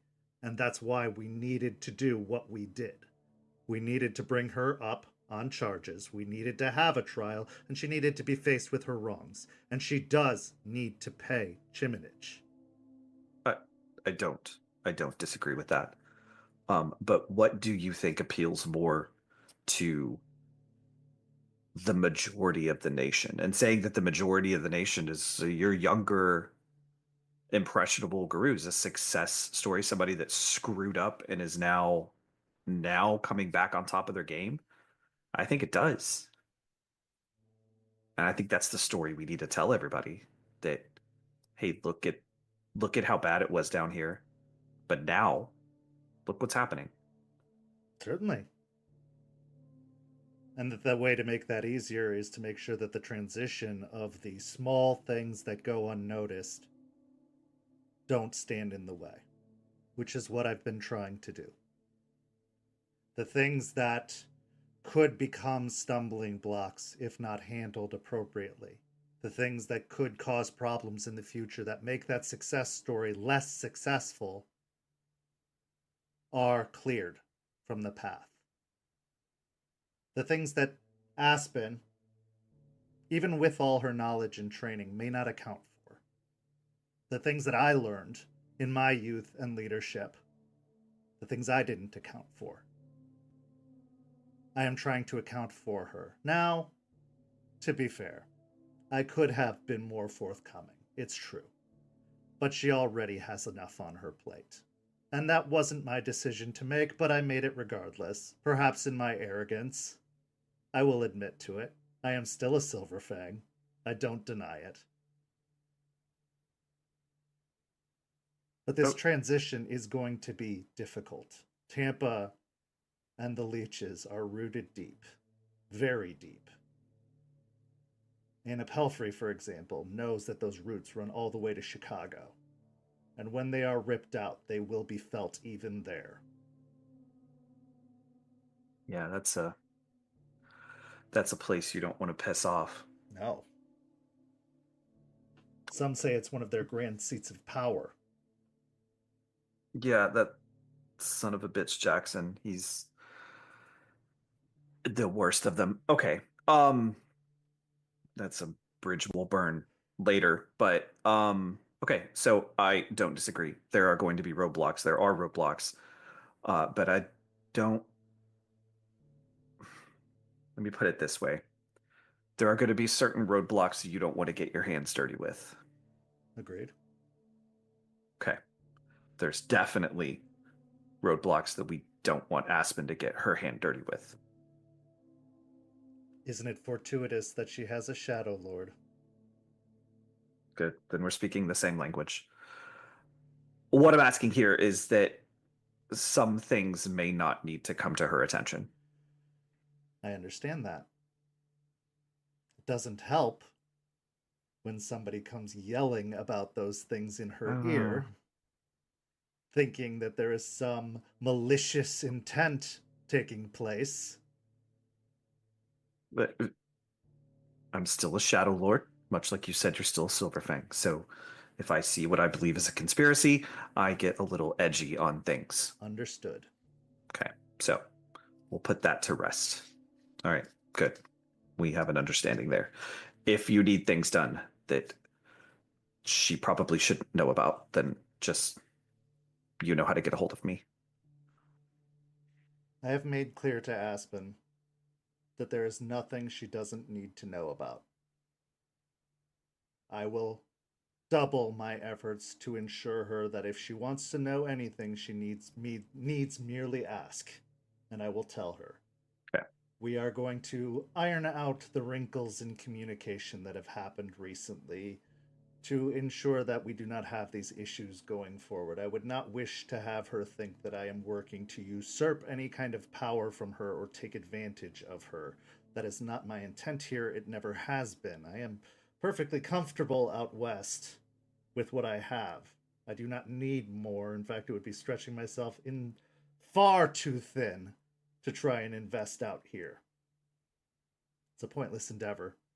It would be meaningless to try and protect. Instead, I would rather give her something that she can protect, that she can invest in, and that she can serve and hold and keep for the future of us all. Okay. Then I will continue to gently direct what I can towards that goal. Okay, the last thing that deeply concerns me, and this is not me being overly paranoid. Charles said something during the trial that raised the hair on the back of my neck. An old story. He brought up the silver crown. Indeed. And I know that that's something that's very deeply tied to you and your people. But it has a very, very different story and meaning to us. Understood. Because while it is a symbol of authority, and it is a symbol of leadership, it's also a symbol of control and loss of agency and domination. Of course. And it is not a symbol I would see returned. It is just something to learn from, a thing of the past. It is a symbol of the past and should remain in the past. The lesson to be taken away from that story is that while he had the ability to use it, he refused it. While he had the ability to subjugate, he chose not to. That is the lesson. The Shadow Lords say different, but I understand. That is the story I am trying to tell. Regardless of the interpretations, I am not looking to see the Silver Crown returned into prominence or heralded as what we are looking to bring about. The lesson I'm trying to show here is that power is not something to be wielded. It is something to be used with benevolence. It is something to be shared amongst the people and for the people, not against the people, against the Garou. power's a funny thing. Indeed. But that people start talking about that thing and it gets ideas in people's heads, and you never know when it comes to something like that how people are going to react and what they're going to do to try to get their hands on something like that. So True, but I'm glad it's that concerning. Charles brought up how how our predecessor chose punishment upon himself versus his kin. That was a very bold move, and I wouldn't say it to him because watching him squirm isn't something I particularly enjoy. He does that to himself. But he's right. If we have a leader who shows no love for their people, why would we follow them? That was one of the most profound points that night, and that is what I think won a good amount of the council over. We need our leaders to set an example, not just on the battlefield. And that is one of the things that drew me to Aspen, was her passion in everything that she does, from the courtroom, in every aspect of her life. She resisted being a Garou with every fiber of her being, but now she embraces it with that same fire, that same passion. And I believe that she could be one of the greatest if given all of the support necessary. I do not see her as a queen, but I do see her as a champion.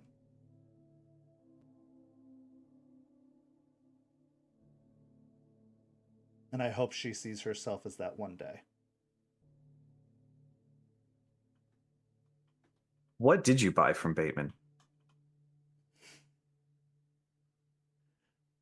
I bought that factory, the shipping and receiving factory. It seems that Really? they are liquidating the properties. I'm not a financial person. This is your guys' game. It's not my game, but I'm not dumb either. And just estimating what could possibly go in and out of there constantly. You're looking at what, probably a few thousand shipping containers a month Indeed. at about probably 2 to 5K a pop. That's a few $100 million shifting around every quarter. Yes. But also, it's an advantageous position towards the refineries next door. And I know you know who owns one of those refineries. Intimate relationship with them, along with a few other people in the pack, as it seems. More importantly to me and to advantageous positions, say I wanted to utilize a few of those shipping containers every few months or so. It belongs to your sept, as far as I'm concerned. Okay. I've got a little endeavor of my own that I'm going to start on. You take the high road, I'll take the low road. We'll leave it at that. As long as your sept leader understands, I understand. I have carte blanche, so. Then we have an understanding. Excellent. Excellent. I'm going to piss people off doing it too. You know that, right? I do. Okay. It's going to be great. I will tell you this. They are scrambling. There is a shift of power happening. Bateman wasn't the one I was supposed to meet with. There was another individual that was supposed to be the owner of that particular property. Something changed. Bateman was a last-minute replacement. Something shifted. There is a shift in power happening. I don't know what it is.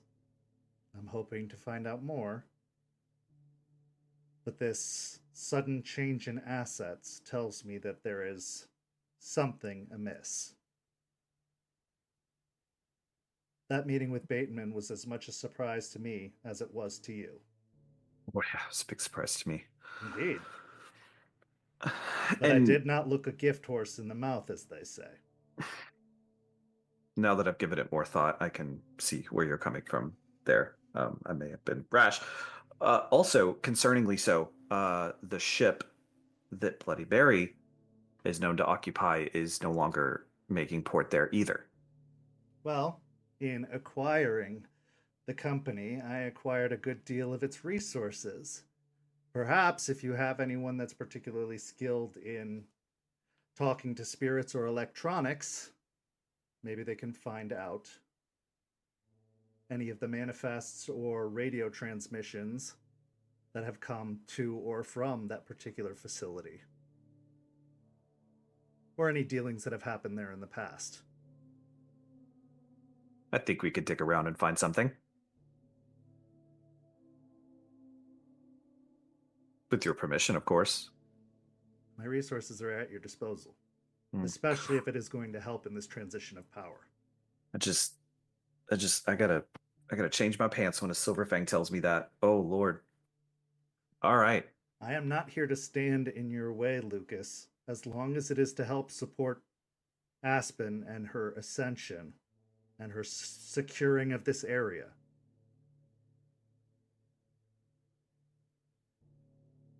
Okay. All right. Well, I think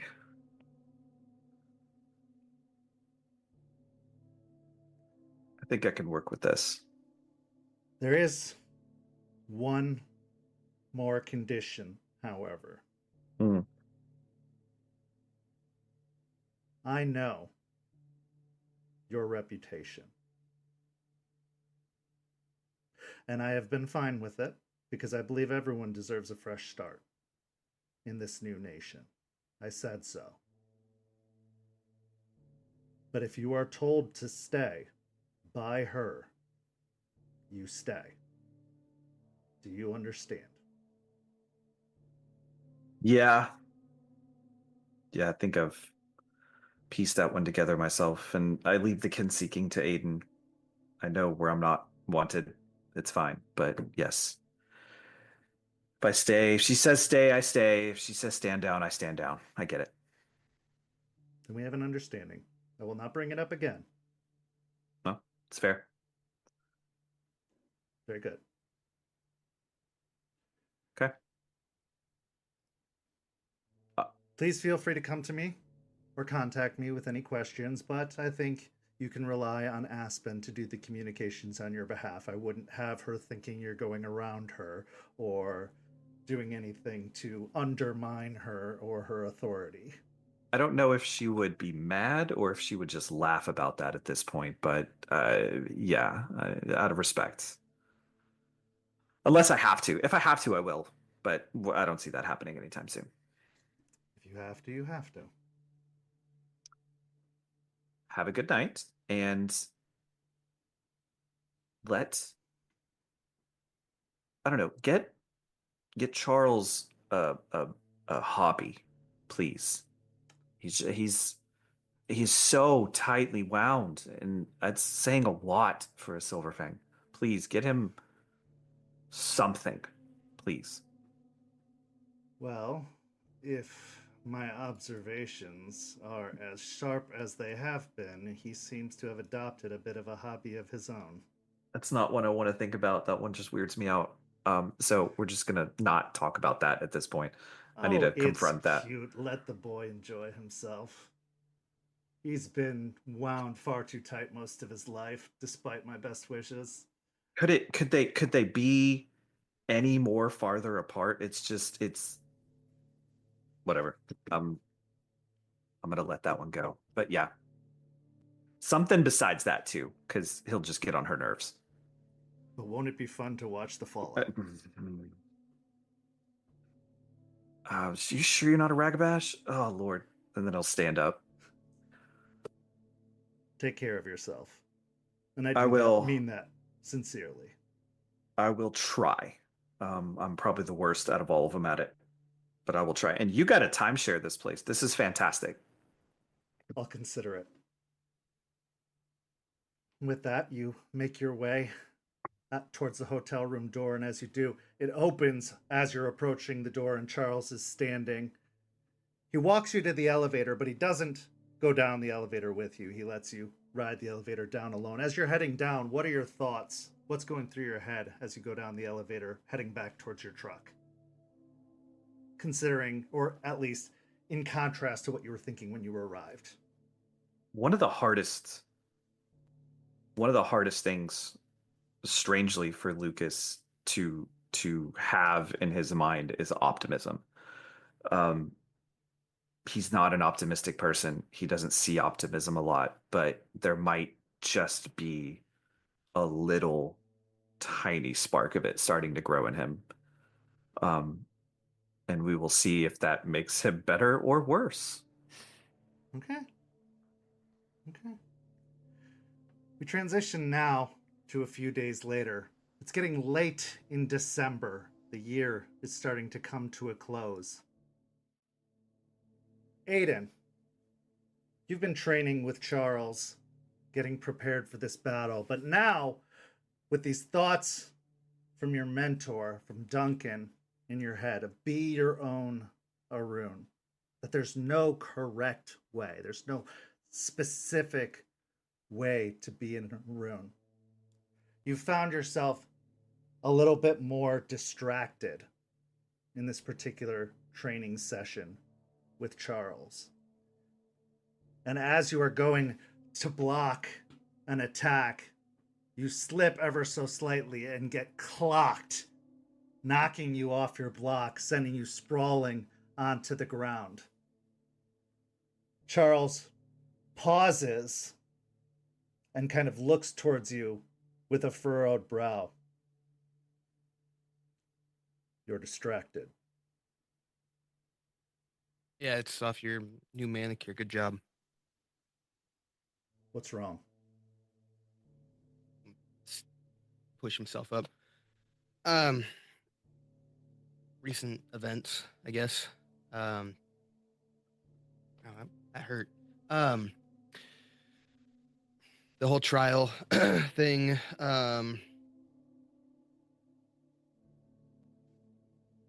The first real conversation you and I had is replaying through my head, and then a most recent one with my mentor is You mean when I conflicting almost with- killed you?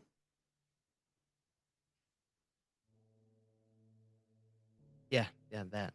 Oh, right. You're lucky it was muddy. Yeah. But you gave me an ultim, uh, ultimatum.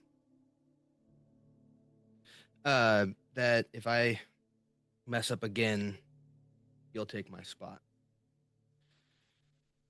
Which that curved me a little bit. That straightened me out. But when it comes down to it, I was picked to be the Arun here, not you. And all your teachings have been very helpful. I have become a much more focused fighter because of you. But the person I am is still me and not what you make me. So the soldier kind of thing, sorry man, I don't know if I can keep that up anymore. It's not me. I put you up on like this hilltop of something I wanted to strive for, but that's you.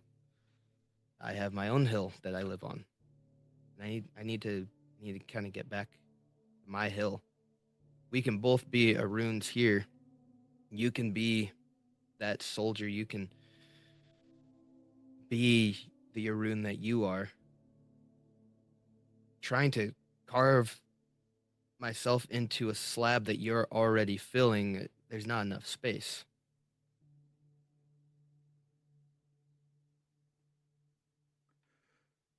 Charles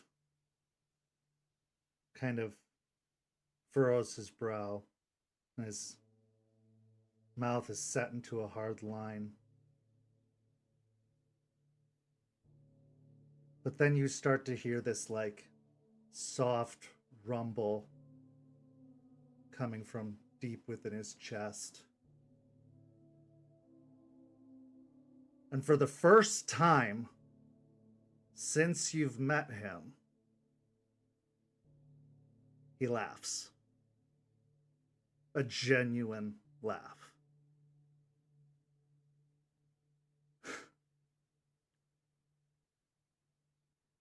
I think that's the smartest thing I've heard you say.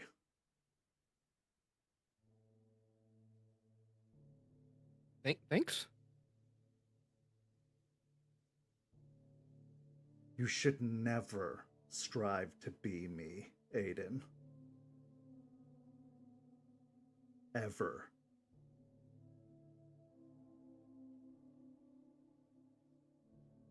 Then why beat me so bad and all the time saying, Oh, get you to this, should get to be this? a very skilled fighter, the best fighter you can be.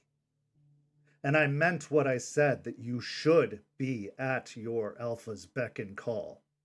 I meant that. But you should never stop being you. I never got to be me. It's true. This is what I was born to be. This is what I was made to be. I was crafted into this. I wouldn't wish it upon anyone. Then break free from the mold.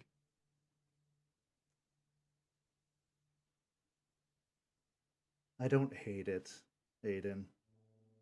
I just wouldn't wish it on anyone. I've accepted it, and it's not a terrible life.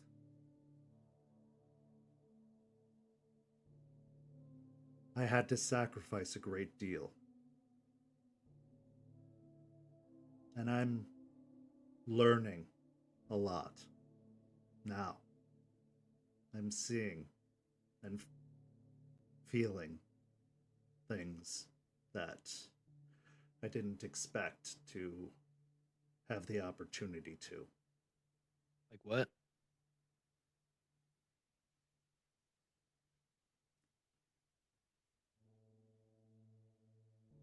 Emotions. Oh yeah, those are hard. Agreed.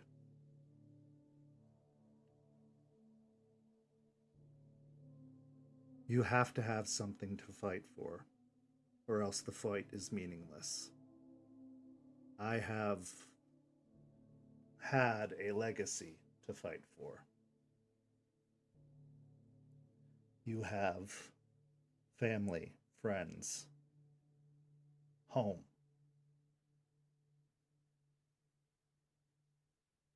Don't ever lose sight of that. And especially if these are your final days. Especially then, though I refuse still to believe it.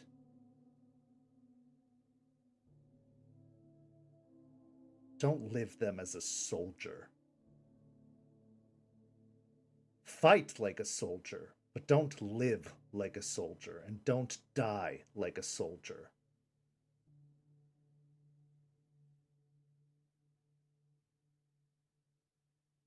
The fact that you've broken free of that belief means that there's nothing else I have to teach you. We can spar, we can train, we can fight. I enjoy fighting with you. It's an actual challenge. It's a rare thing these days. I'm glad I provide that for you. You do.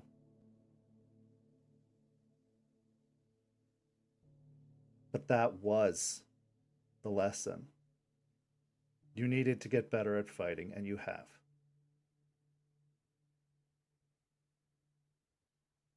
And you did need to learn some discipline, and you have. But you are your own Garou. And you need to keep whatever fire it is that keeps you fighting. And you have. And I'm glad that you noticed that and remembered that. And don't be like me. It's very lonely. And it's taken some recent events to understand that. You know you're not alone though. I'm I know you're realizing that. Whole standoffish thing, tough guy stuff. It works for you. It really does. When you Man, don't if you have opened up a little bit. attachments, it's hard for others to find weaknesses. But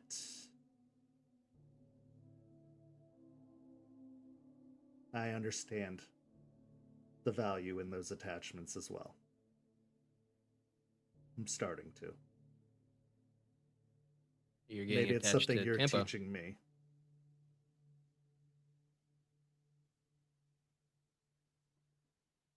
I'm teaching you. Believe it or not, yes. We always learn something from our opponent, even the ones that we despise. And I don't despise you. I actually quite like you.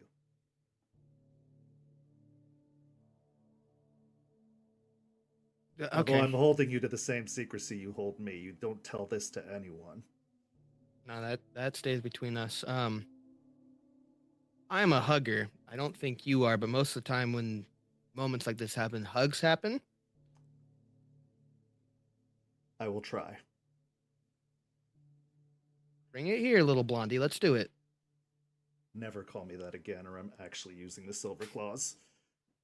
As you go in for a hug, it is rigid and uncomfortable, but he definitely tries. And that's all you can ask from it. He is like stiff as a board, but he does give you like the back pat. We'll work on it. You know what? You keep teaching me. I'll teach you how to do a better hug than a 2x4.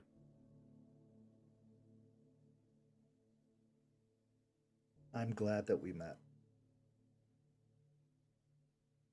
And I know that you will make the right choice if that choice is to be made.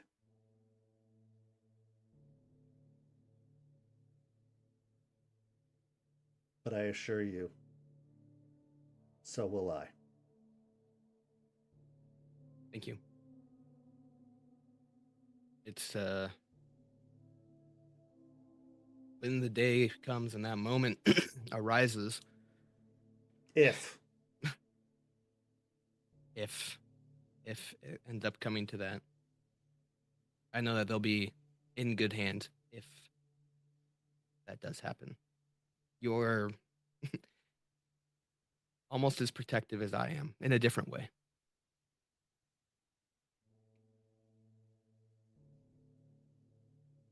I've had someone set a good example for me.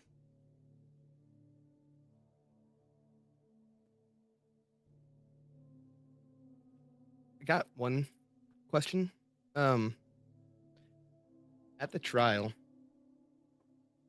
you sat quietly through all of it till the very end. Why did you speak up then?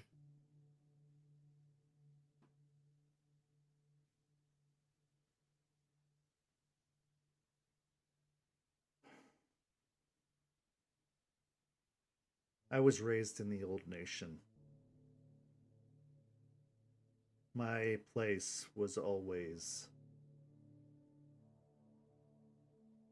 to be seen, but not heard. A soldier, a guardian, a champion.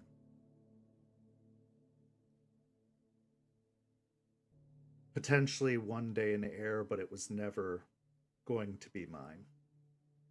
Never something that I had any ambition for. I just wanted to serve my nation as a soldier, a dutiful soldier.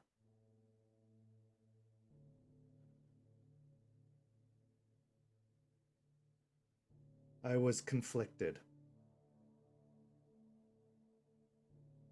What she did was wrong. I do believe that. Her decision was wrong.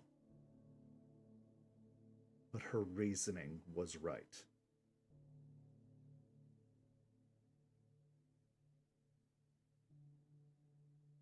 How do you decide between those two things?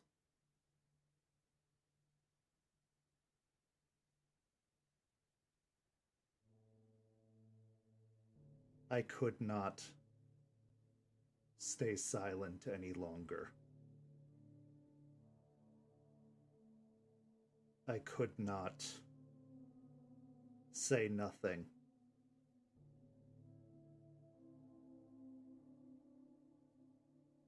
Not when there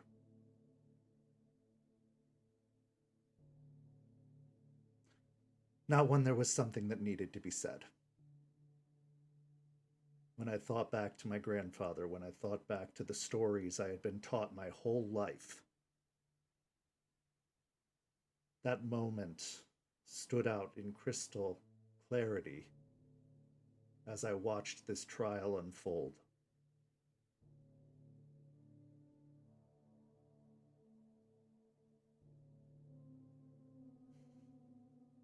Could have been foolish, but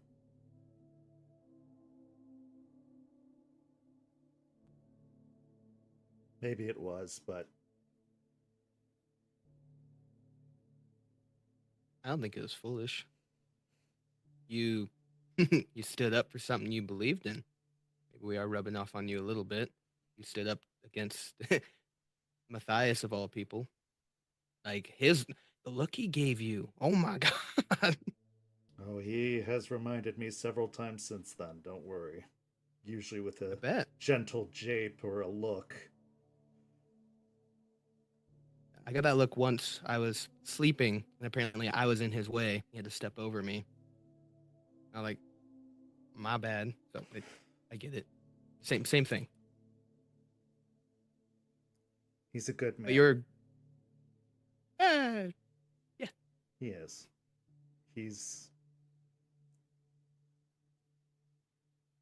He respects Aspen. That I can say with all certainty. And he believes in her.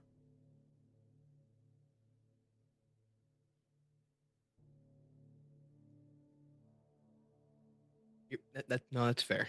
He does treat her with a lot of respect, and out of the ones speaking, he wasn't the one that I wanted to rip the throat out of. So That is going to be interesting. yeah, but we cross the bridges as they come, instead of. Indeed. But your grandfather.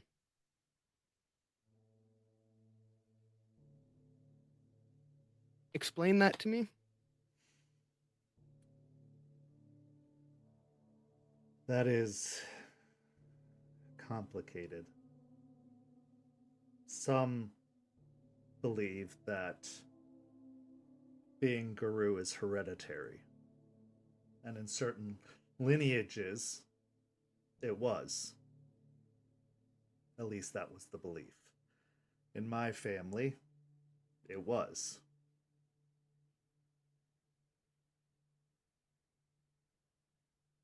And we are keeping secrecy, yes?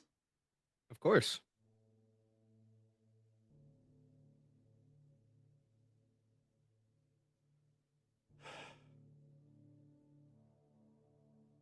My grandfather, King Albrecht,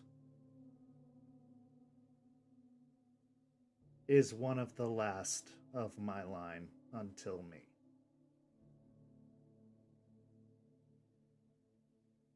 For some reason, the gift stopped passing on. The line is breaking. But the family hasn't stopped trying. That's why there's a great deal of pressure on me.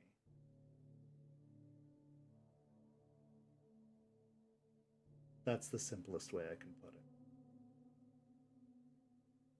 So you're telling me you're royalty? In a sense. I'll bow next time, my lord. So please do not. It's not the way it's going to work anymore. Hopefully. No, I wouldn't bow to you, even if you did have a nice shiny crown. I could make you. Oh, that'd be the only way you'd do it. Gives a small smile. Regardless.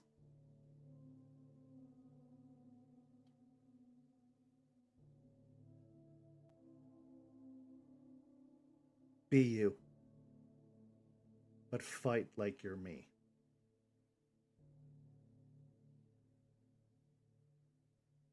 I'll give it a shot. And did you do something for me? Sure. I'm Maybe already doing a 10%. rather big thing for you, I hope you know. Just a little thing. 10% of your day, do something you want to do. Something, no, tap in the chest. Charles wants to do. Not what the nation needs Charles to do or what your uncle tells you to do. Go do something you want to do. If you want to go down to the beach and throw rocks at those pesky little flying white birds, do that. Or chase them. That's good too. Or if you want to just go Seagulls. down to the pier. yeah, whatever you want to call them. They poop everywhere and they're annoying. But do something you want to do. 10% of the day. I'll consider it. Yeah. I still owe you for that cheap shot when I was off daydreaming. So And let's get back to it, shall we? you got it. You return to sparring, some newfound respect, and as you get back into it, you feel a lot more comfortable, because while you might fight like Charles, you feel like Aiden once more. We transition to the end of the year, New Year's Eve, the last day of 2024. Jester, you were given a very interesting invitation.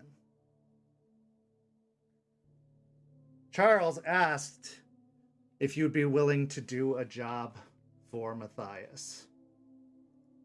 Just a little bodyguard work, as Matthias was going about one of his particular duties, one of his errands while he was in town. Wasn't going to be anything too intense. They just needed your eyes, your ears, and your winning personality to blend in, as he was going to be hosting a New Year's Eve soiree. Something to announce that Morning Kill Industries was in town and that they were going to be making a bit of a splash in the corporate world.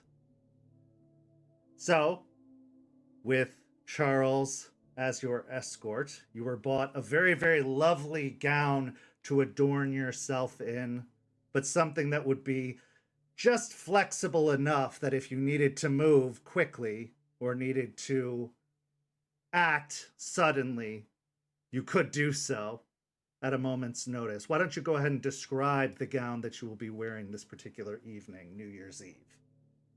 Okay, so the gown is one shoulder, kind of like toga style at the top.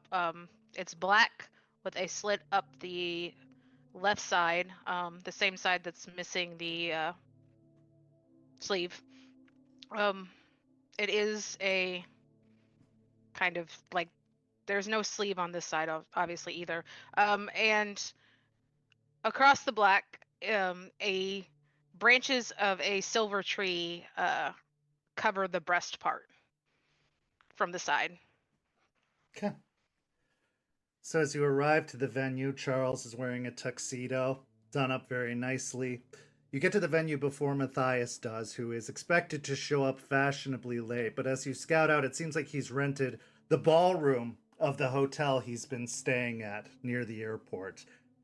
When you arrive, there are catering and waiters moving about the area. You can see that there is a dance floor and several tables laid out with white fabric tablecloths, fancy china laid out on all the tables. And Charles kind of gives you an idea of the layout of the facility and where you're going to be taking up positions or where you're expected to kind of keep eyes on things, but he's expecting nothing to be too out of sorts. But he does tell you and give you the reconnaissance of the area, pointing out the entry and exit points as a good guard would do. You kind of roll your eyes at the whole thing about how precise he's being about the whole endeavor, but you can tell that he's being particularly paranoid about this. But as he finishes explaining, he looks to you. Do you understand? Sir, yes, sir. All right, I get it. It's New Year's Eve. Maybe I'm going a little overboard. No, I mean, maybe not. This does beat eating a gallon of ice cream at home, so. Well, you've been through a lot, and I figured a night out would do you well. But it is also work. You should keep your eyes peeled, and with Matthias, you never know. Right. I will be calling on Ryder also because Ryder was in the military, so he should have some good skills in reconnaissance. So Okay. made the minimum 2 successes, so I'll get an extra die to what? What skill is best for that? Probably awareness. Okay, cool. An awareness. Okay. +1 to awareness for the night of the scene. So as you call upon your ancestors, summoning up the spirit of Ryder from within, you feel him kind of crawl into the back of your head. Party, huh? Mm-hmm. This is a little too fancy for my liking. Yeah, well, You gonna have a couple extra drinks before this whole shindig gets started? I thought we were on a job. Did you have drinks when you were on a job? Always. Maybe. This isn't Iraq, okay? I think you can have a couple of shots. Maybe. How about a glass of what? What's expensive champagne? Wine? Gross. Is that all they have? How about this? We enjoy that, and then later we'll have an old fashioned. Deal. So as you go have a drink and kind of settle in, guests start arriving. As it gets closer to about 10, 11 o'clock at night, people start filtering in. It's one of those affairs where people are really getting there later in the evening, closer to midnight for the ball drop. The party's going to actually start to pick up after midnight. Other people are visiting other big fancy parties before they come to this one. But as people start to filter in around 11 o'clock, Matthias arrives. And he comes over, greeting both you and Charles. And as Charles is kind of rigidly starting to take guard, Matthias looks to him and says, Charles, relax, it's a party. I know you're here doing a job, but really, I just wanted you to have a night out with your friend. And he looks to you. Jester, you look lovely. Well, thank you. You look nice too. Very snazzy. Well, thank you. It should be quite an interesting evening. Please enjoy yourself. I have so many people to say hello to. Of course. He makes his way off into the crowd, greeting people, shaking hands, and after a while you see Anna Pelfrey joins him, and she's dressed very professionally, not in any fancy gown or anything, but she is spruced up for the occasion as she seems to be sticking near him, escorting him through the venue. The evening carries on, and after a while, Charles kind of just sticks near the wall, very much like a wallflower, and you can tell that he's starting to stand out like a sore thumb as he doesn't seem to blend in.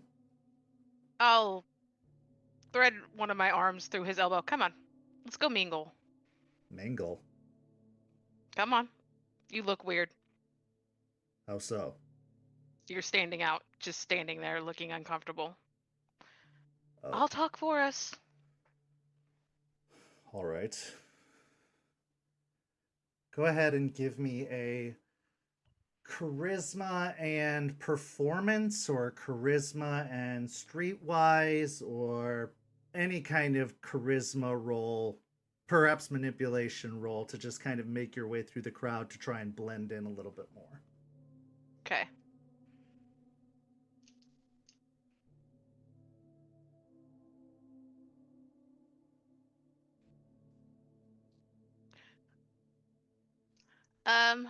Quick question, I guess.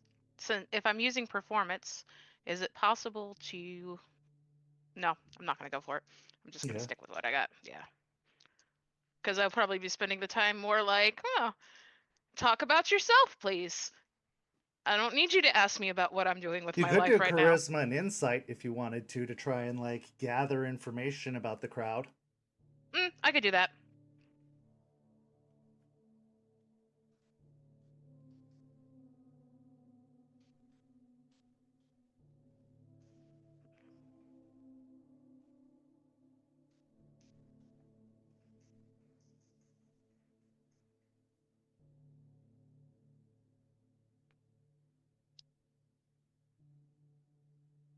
Why not? I'll spend a willpower. That is 4 successes. Okay.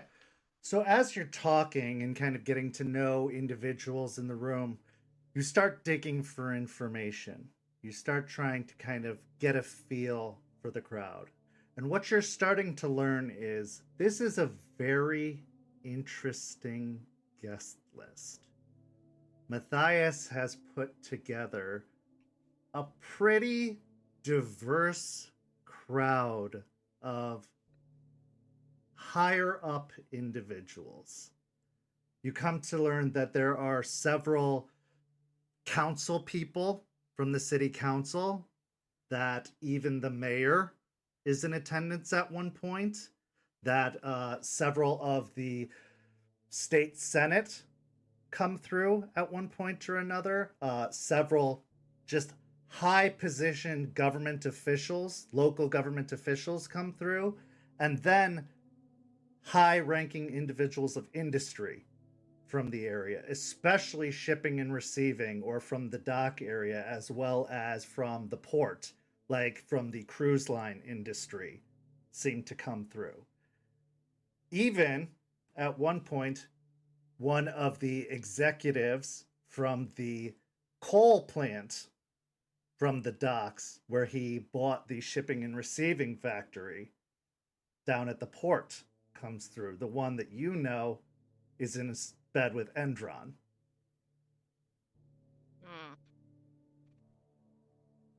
Now, you don't make direct contact with them, but you do come to know that they are in attendance. Okay. But it does seem that he has brought together quite a few high-ranking individuals. You do also come to learn that there are just a lot of various captains of industry, just important CEOs, and various people who've been staying at the hotel as well, like other government officials that are in town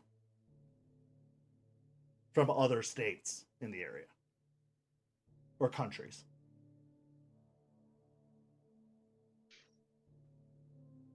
What would you like to do?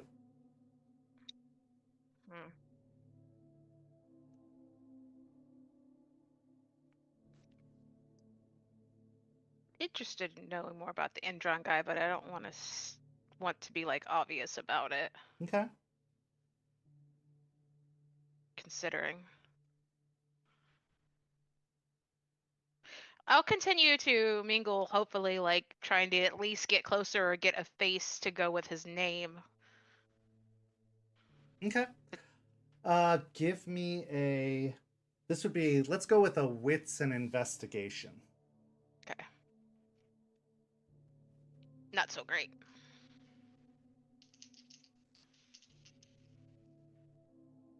Two successes. Okay, so as you are trying to get closer, you do eventually kind of catch wind, especially as you come upon a man who seems to have just received a business card that he is stuffing away, and you get you get a glimpse of the business card that does have the logo of the company on it, and the name says Alex Stedman as he's stuffing it away. Following the direction that the man is moving from, you see a man probably in his early 50s with salt and pepper hair, done up in a tuxedo as well, clean shaven but starting to wrinkle, that seems to have an older woman on his arm, but she's also done up in jewels with salt and pepper hair as well, that is done up really nicely. That seems to be passing out these business cards to another group of individuals that are gathered around near them.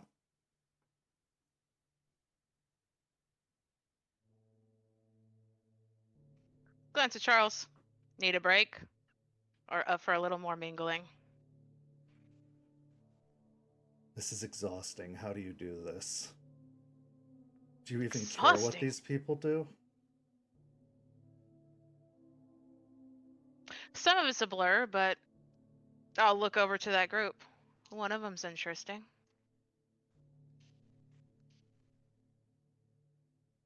What are you thinking? Just a little meeting. Hello. Maybe get to know a local Indron person. How do you know you're not on their radar still? Well, I'm Allison.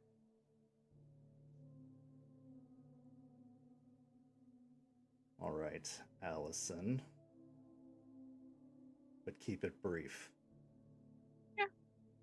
I'll keep it brief. Okay.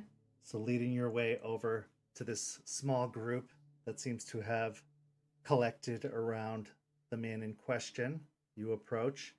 And as you do so, the man looks over in your direction and gives a smile. Hello! Good evening. And who do I have the pleasure of addressing? Oh, I'm Allison Blair. Allison Blair. Alex Stedman, nice to meet you. It's a Happy New pleasure. Year. Happy New Year. Are you enjoying the party? I am. And what do you do, Allison? Oh, I'm Arm Candy. Oh, and who are you with? This is Charles. Charles Albrecht. Charles gives a tight smile and holds out a hand, and Alex reaches out and shakes his hand. Oh, yes, the nephew of our dear host. Mr. Albrecht, it's nice to meet you. Charmed, he says, giving a squeeze and a shake of the hand. Well, this is quite a soiree your uncle has put on. Mm-hmm, he says, trying to smile as best as possible. It's very lovely. I'd say this is maybe one of the good parties of the year, isn't it? Wouldn't you say? Indeed, probably one of the nicest I've been to tonight, although there are a few more stops we have to make. Oh.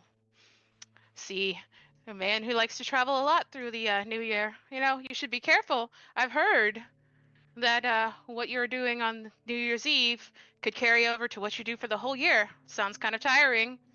Oh, well, I do tend to get around quite a bit. It's a traveling trade that I'm in. Speaking of which, and he reaches into his pocket and holds out a business card.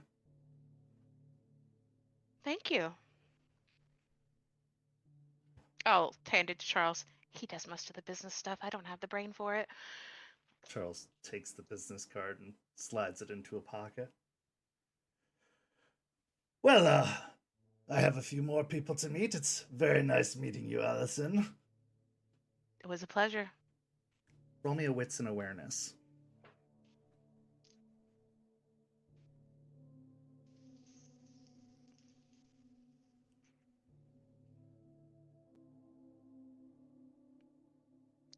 Three successes. Okay. So as Mr. Stedman turns and starts making his way across the room towards the party, your eyes get drawn towards the doorway.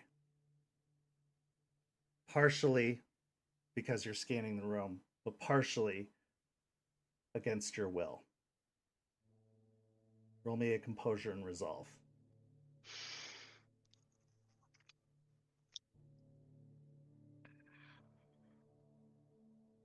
Four successes. Okay.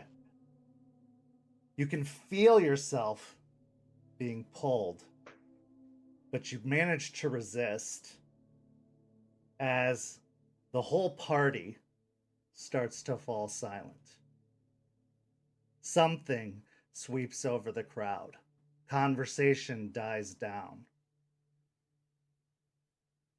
As Edward Bateman walks in to the New Year's party. When he does so, all attention is drawn his way in an almost effervescent and intense pull.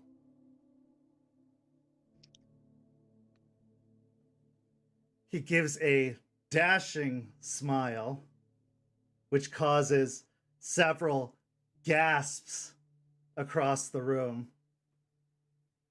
And even a couple of people give a light applause as he makes his way in. And he starts shaking hands with individuals, kissing ladies' hands, making his way in. You can feel Charles's arm tighten against your hand. This is your test, Jester.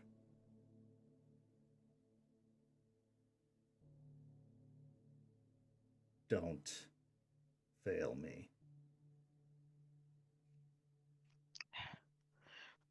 For me, my eyes were drawn to him as well, and it was like everything else faded away except for Bateman, but it wasn't that adoration that everyone else seems to have. It is deep rage, and my prey is right there. I'll take a deep breath. This is why you brought me?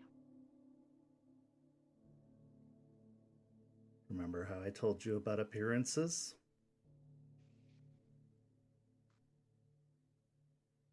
You're risking a lot. Yes, I am.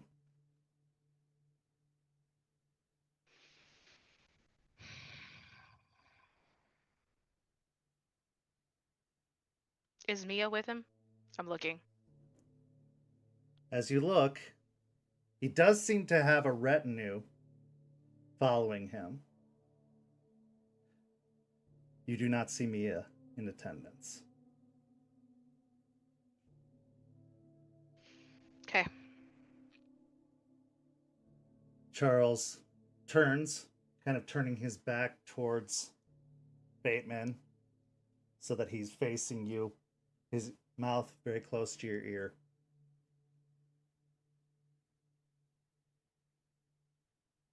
I believe in you.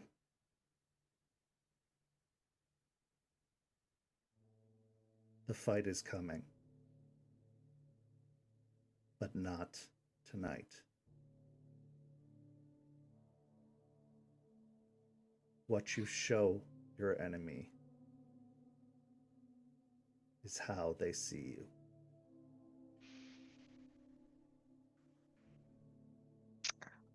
He does not see Malicious Jester right now. But you have a choice. You can force him to see it, therefore exposing yourself. Or you can show him something different and keep the advantage.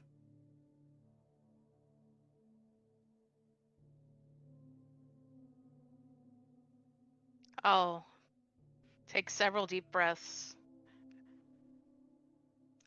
and attempt to put the smile back on my face. Anna is covering you. He cannot detect what you are. Not through his worm gifts. Only you can expose yourself. Through your words and through your actions.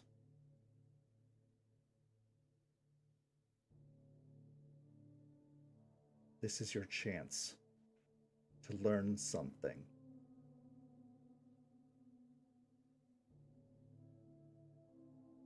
Or to ruin everything.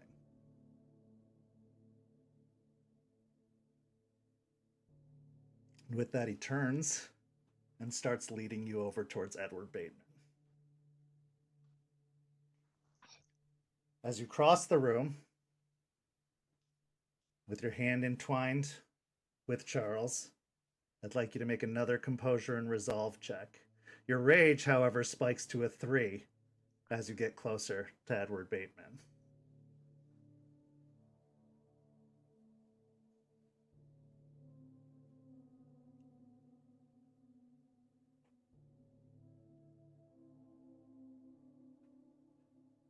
Three successes. Okay. So as you approach, that control you felt that helped you resist the pull of his gaze, you can feel it starting to slip a little bit. You can feel your heart starting to pound a little harder, but you manage to keep control as you get closer. You manage to steady your breathing as you approach. As Charles comes close to Edward Bateman, he says, "Good evening, Mr. Bateman. Happy New Year's." And he extends his hand. Edward turns, meeting Charles's gaze, and extends a hand. "Charles, Happy New Year's," and gives him a handshake. "And who is your lovely acquaintance?" "This is Allison." "Allison, lovely to meet you." He holds out a hand to you. I'll take his hand. It's a pleasure. He raises your hand up and goes to plant a kiss on it. I'd like you to make another composure and resolve test.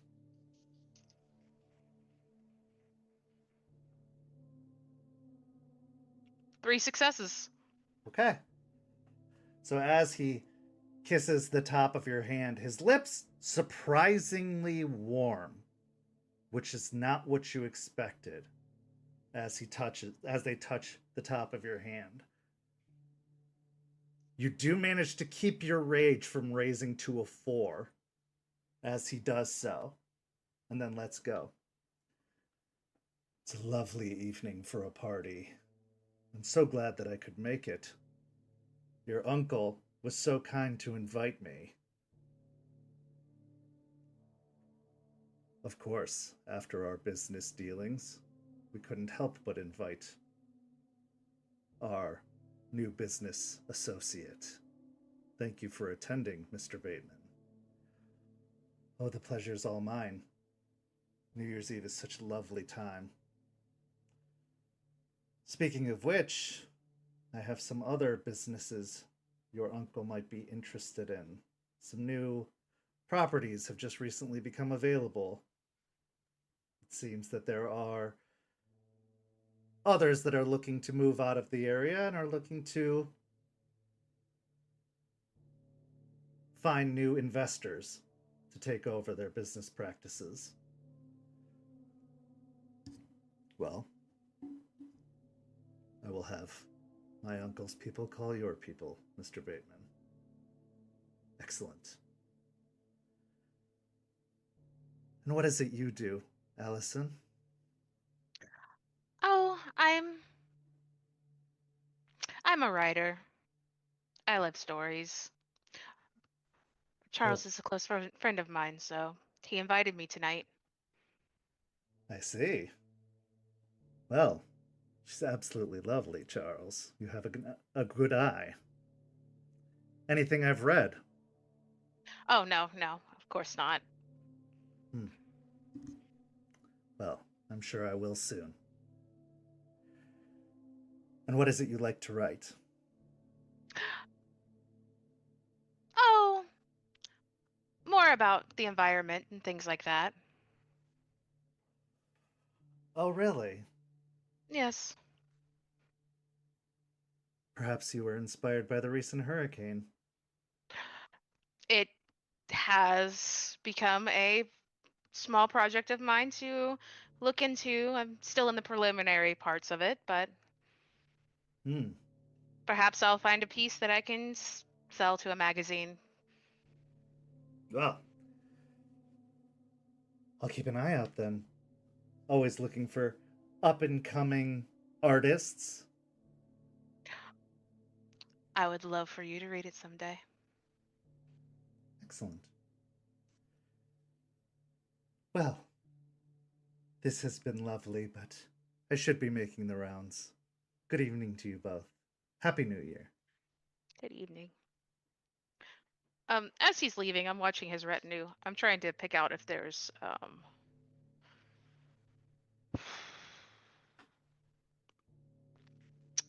don't know if I want to risk it. I will give it a try. I will try to do I know it's iffy with spirits right now.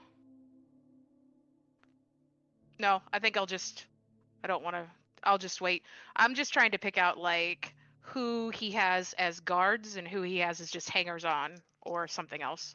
Okay. Give me a wits and investigation. Okay.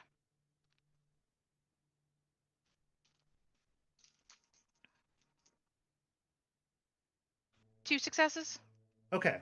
With 2 successes, as the group passes by, there's probably about 6 in total, including Bateman, that walk with him. There's 3 women and 2 other men that go with him. The 3 women are in lovely gowns that are walking with him. They don't seem to be carrying anything that could appear to be weaponry. Hard to tell if they're guards at all. The men, however, do seem to look like they could have sidearms possibly stashed in their coats, and they are very alert in their appearance.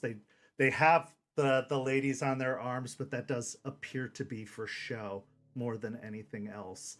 And the ladies definitely seem like they're there just enjoying the party, hangers on. Okay. As Bateman makes his way further into the party, Charles reaches up and places his hand on top of yours. Good work. I know that was difficult.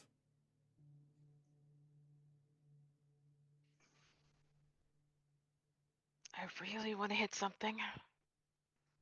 Let's go outside. Our job is Okay. done. As you head outside, Charles leading you out, you end up going outside of a delivery dock to the back parking lot outside of the hotel. As the sounds of 10, 9, 8, 7, 6, and as it hits the new year, your fist goes slamming into a dumpster, leaving a very deep dent in the side of the dumpster. Starting 2025 off with a bang. In our final scene of the evening, it's a few days later, and we find ourselves a little bit outside of Tampa. As 3/4 of the pack, well, 3/6 of the pack, I suppose at this point, have assembled in the town of Thanatasassa, it's hard to pronounce, at a small knife shop where they have rented out the equipment used for forging knives. Now, Lucas, this was your kind of brainchild, your endeavor. Originally intended for the old cairn, although now, considering everything that's happened there, you've decided to shift gears a little bit. You've called Aiden and Jester out to meet with you, to take the next steps in your plan to forge a klaive for your leader. So you've met at this knife shop, the first time the 3 of you have been together since the trial. The scene is yours. Lucas is just sitting or kind of leaning against the front of his truck, and he's got his bag. And he's got 2 bars, 2 ingots, and he's just tinking them together, watching the 2 of them show up.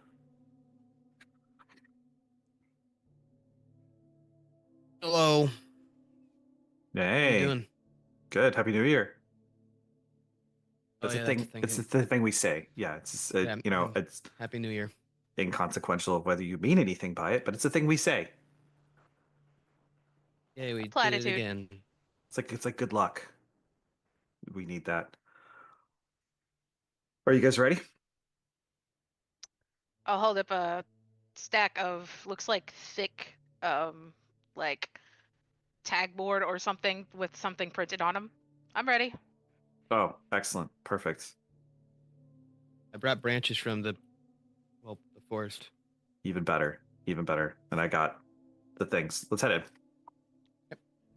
So heading into the shop, it doesn't seem like it's anything fancy. Kind of like a roadside shop, would easily be skipped over, ignored, except, Lucas, you did your research. You tracked down a place that could easily be ignored, could go overlooked, and, you know, with the right amount of money, would go off the record with a nice hefty payment to the shop owner. There would be no paperwork to say that anything ever happened here of the sort.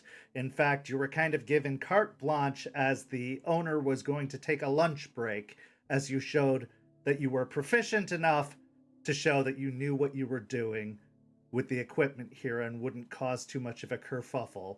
So, as the owner gives you a nod, who is an older man, probably nearing his 60s, almost 70s in age, he kind of gives you a little two-fingered salute and heads out, leaving the shop to you. There is a small equipment back room with all the tools you need, including hammer, anvil, you know, small furnace, forge setup, and everything seems to be fired up and ready. Lucas will head over to the equipment, and he'll get out one of the blocks and start packing sand into it, and look over at Jester and say, do you need to cut it out? We just need to press that design down into the sand, because this is what we're going to pour into. Yeah. Okay, cool. Yeah, that's on you. I'll go over and check the forge and see if it's running hot enough to go ahead and put the ingots into the crucible to start melting it down. Okay. So as you're all preparing, making all the necessary adjustments, we'll do the crafting roll here in a little bit, but you're free to have any conversation you wish to have, as none of you have seen each other in a little bit. Silence kind of falls for a moment as everyone's doing their work. But there's a little bit of tension as you all think back to the trial, as you think back to what was said, as you think back to Jester being the only kind of dissenting voice at the trial. What thoughts are going through each of your head in this moment, the three of you being together with all that's passed since? Aiden, we'll start with you. He's whittling down the pieces of wood that he has to get the handle ready. But he's thinking about things have to get back to the way they were. This tension can't sit here. As it was brought up to him by two people he has a lot of respect for, that the things upcoming can't be done by ourselves. We have to work together. He's trying to figure out the best way to bind them all back together. Jester, there's not any real tension with Aiden, but with Lucas, the last real encounter you had with Lucas was kind of a screaming match in Charles's apartment. And at the trial, you never really got to talk or hash things out with Lucas about what happened that night. All that you really had was the trial itself, and then you guys kind of parted ways and haven't seen each other since. What's going through your mind about this kind of coming together? First question, is my rage back down to 2? It is. Yeah, you've Okay. settled since then. It's been a few days. All right, just making sure. All right. I'm debating on if I want to start saying anything, and then again, I'm just like, if he pops off his mouth, I might punch it. So I'm kind of just concentrating on cutting this stuff out. Okay. So just trying to stay focused on the task, letting the distraction do the work of keeping the thoughts at bay, keeping it at the back of your mind. And Lucas, how about you? You've orchestrated this whole activity, but also Jester's here, and also there's still that unresolved tension there of, well, the last time we saw each other, plus she was the dissenting voice at the trial. But a lot's happened since then. So Yeah, Lucas is not good at, well, he's not good at a lot of things, but one thing he's especially not good at is apologizing. It's just not what he feels comfortable doing, but he's trying to roll around something in his head that would sound like an apology, but also probably be something snippy at the same time. Okay. So silence hangs in the air as everybody works on their various tasks, preparing, trying not to make eye contact with one another, trying to focus on their tasks.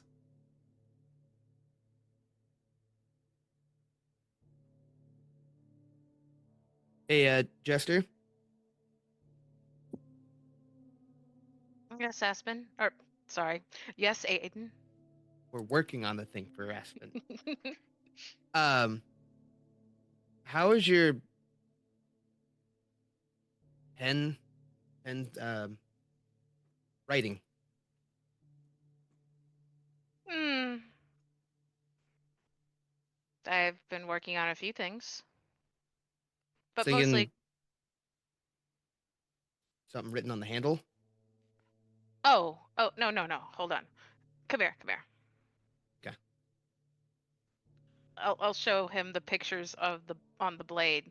Like, it's 5 like small little symbol pictures that like basically tell the story of getting the Tear of Gaia. Ooh. The first one is like a star with a moon with all like with the 5 tribe symbols, the silver fangs in the middle. On the right is the Glasswalkers, on the left is the Galestalkers, and then to the right of the Glasswalkers is Black Furies, and to the left of the Galestalkers is Ghost Council. Like all those symbols under it. The next one is 3 Garou fighting an emaciated Garou with like a skull for a face under this dome. And it seems like the emaciated Garou is winning. And then the biggest one is like the center, which is like this Garou with like the silver fang symbol on her chest, like smashing the moon into the dome.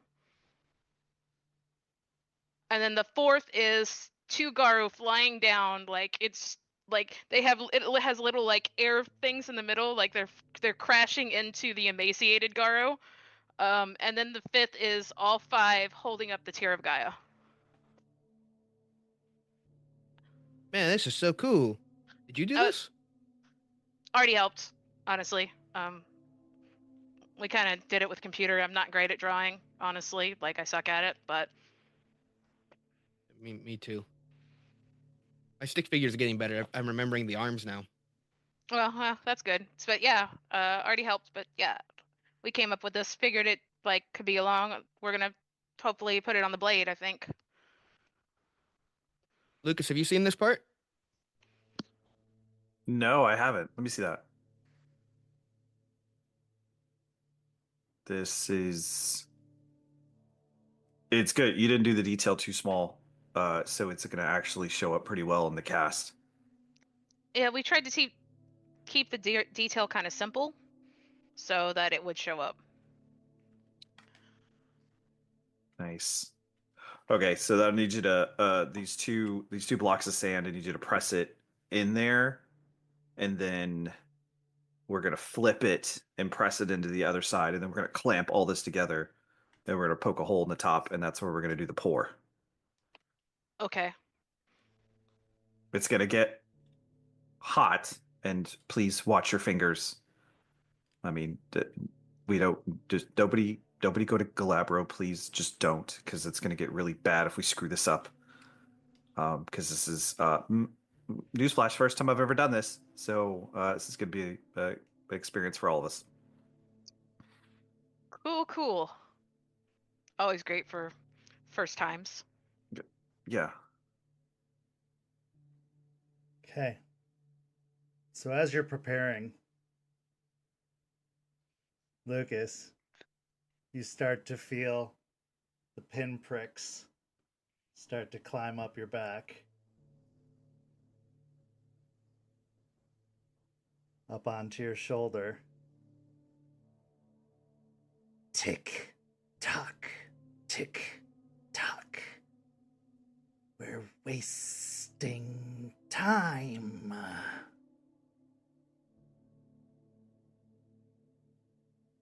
We had a deal, Lucas. I gotta go check the propane feeds back to, I'll be right back. I'm gonna head towards the back of the workshop. I just guess we keep doing what we're doing. Looked at I Aiden. guess I'll keep whittling. Like, Yeah, I guess so. whatever. Get back behind there, and I know, but there's other stuff going on. We You didn't made put a that time deal frame. last year. You've been hanging around me too long. You're starting to, maybe I am starting to rub off on you. But I'll get to it. Okay, I will get to it. Just patience. Not my strong suit. That's probably also be rubbing off on you. It's unfortunate.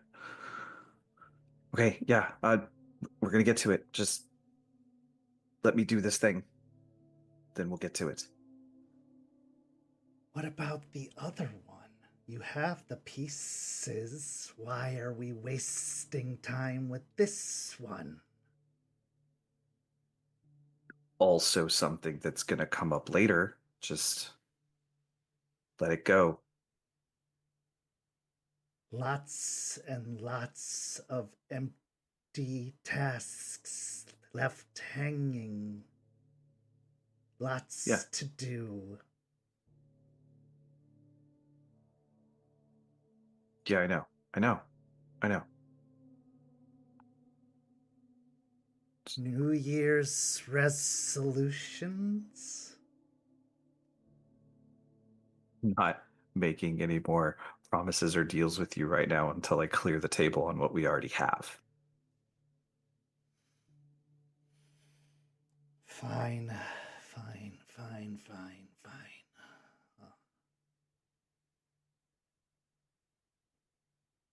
Good luck. That's an odd statement coming from you. Huh. All things in balance. Isn't that what you want? Exactly. We'll see. Now, Feel the pinpricks start to retreat down your back. come back around from the back of the workshop looking a little uncomfortable and checking the crucible and say, okay, gloves, grabbing gloves. Need gloves. This is Aiden, you need gloves. You gonna hold this? I need you to hold this. Nah, I don't need gloves. Oh, You you're need gonna gloves. want them. Aiden, have you ever accidentally put your hand on a stove eye when it's on? Yeah. Yeah. Yes. Think about that times 10. That's way worse. I need gloves, Lucas. Yeah, that's what I'm getting here. Grab these. I'll grab these. Thank you. Put gloves on All right, too. so now what? All right, we'll set it down and underneath the crucible and tilt it and start doing the cast pour. Okay. Now's the time. Aiden, Jester, is there anything else you'd like to try to do to assist before we do the crafting roll? Can I make sure that the crucible, that I have it sturdy, locked into the tongs for a decent, good pour? Am I not gonna drop it? Sure, give me a strength and athletics.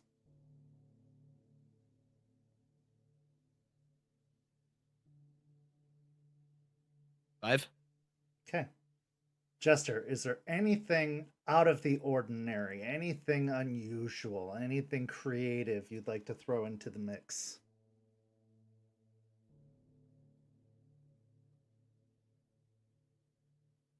This is a very ritualistic Garou thing we're doing here. Hmm.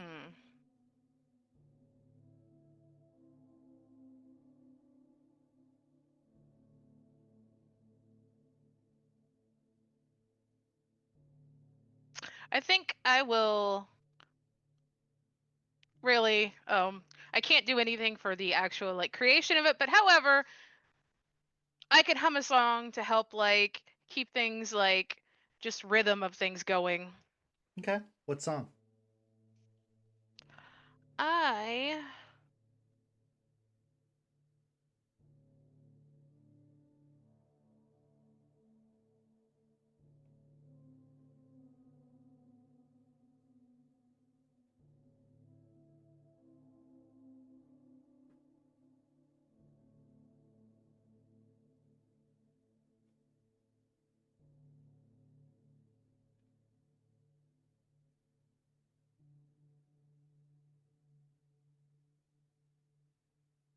I'm gonna go with War by Poets of the Fall.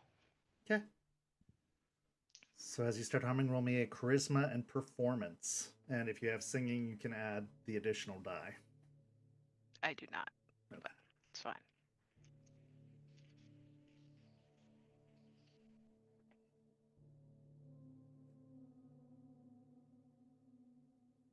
Though I will spend a willpower.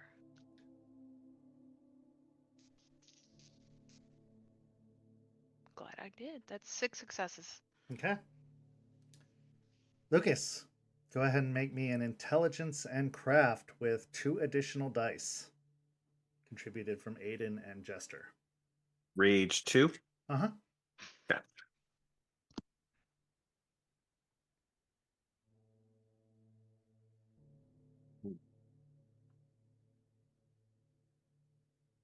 Six successes with a crit. Okay. The process is fluid.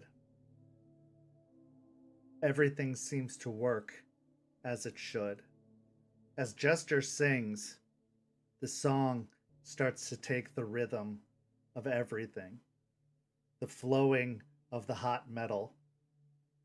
Eventually, the sound of the pounding of the hammer. The ringing out of the steel. Everything starts to take shape. As the klaive starts to get forged, something unusual starts to happen. Something like the beating of drums starts to echo along with the sound in your chests and in your minds. Something starts to take over. Outside, even though this was like mid-afternoon, it feels like it grows dark, like the hours pass by. And in the glow of the white hot metal that is being pounded on the anvil, that is taking shape, that is being molded, a slight glow starts to emanate from outside of the window. And then it starts to glow brighter and brighter as it starts to draw nearer and nearer. Not allowing yourselves to be distracted from your work, the rhythm keeping you focused on what you're doing. The light passes through the window, working its way into the workshop and flittering through the air. It starts to twist its way around above the work that you're doing. This little falling star starts to wind above the blade before finally dropping down onto the blade itself, submerging into the held up tear of Gaia that is etched into the blade itself, splashing down onto the blade, causing even the metal to ripple a little bit before being pounded out by the hammer. Eventually, as it's submerged into the water, the hiss causing it to emanate, the stardust kind of floats to the surface and hisses out with the steam. And you hear the lightest of giggles in the air. Good job, guys.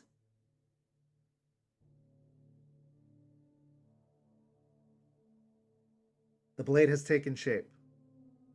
The handle inserts cleanly and affixes nicely to the blade. When all is said and done, the klaive is a masterpiece. Perfectly made, perfectly forged, perfectly fitted. All of the pieces come together as they should. The ritual, unknowingly, is a success. Though it wasn't meant to be, it was just meant to be a work of steel and silver, a work of strength. Through the different art that all of you brought together, it became a rite, sponsored by your pack patron. And a little bit of ritual magic took place. The klaive of the evening star is born to be granted to your sept leader when the time is right. It's time for this pack to forge ahead, to find a home, to hunt down and finally destroy Bloody Mary, and to bring about a new nation. This is where our story for this evening comes to a close. But it can't end just yet without one final scene. Deep in the bowels of a ship, bobbing out in the bay, we see a stout woman with curly brown hair stalking along a corridor within the ship, moving towards the far end of the boat itself. Eventually, she reaches a heavy steel door. She grabs onto a large turning wheel and pulls it to the side. She pushes the door open. She kind of smirks a little bit as she steps in through the door into a dark room. She walks over to a crate, large, long crate, probably about 7 feet long, about 3 feet wide. She pulls open the lid of the crate, and inside we see a man, probably about in his early 20s, swarthy skin, long black hair, seemingly unconscious, a stake through his chest. She looks down at the man.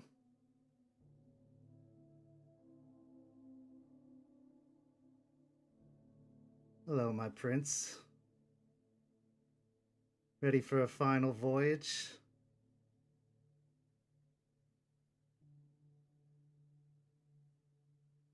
And that's where our story comes to an end. Thank you so much to these amazing players. Thank you so much to everybody watching at home.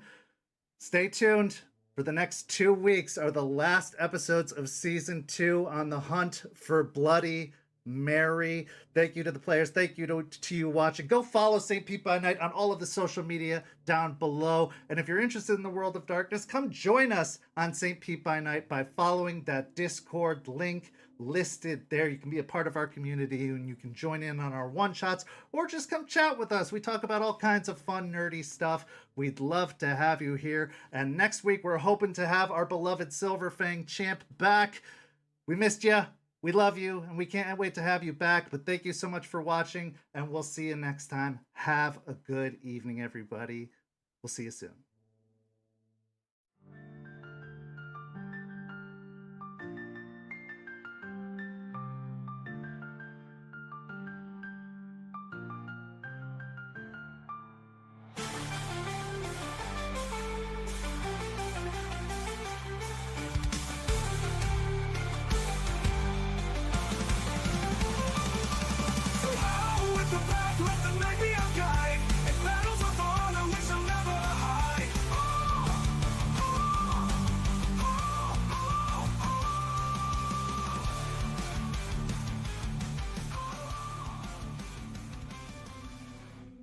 This has been a St. Petersburg by Night production.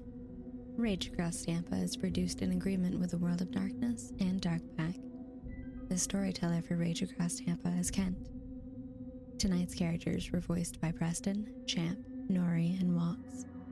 Visit our website at stpetebynight.com for more information about all of our productions and how you can become part of our community. Thank you for listening. Until next time.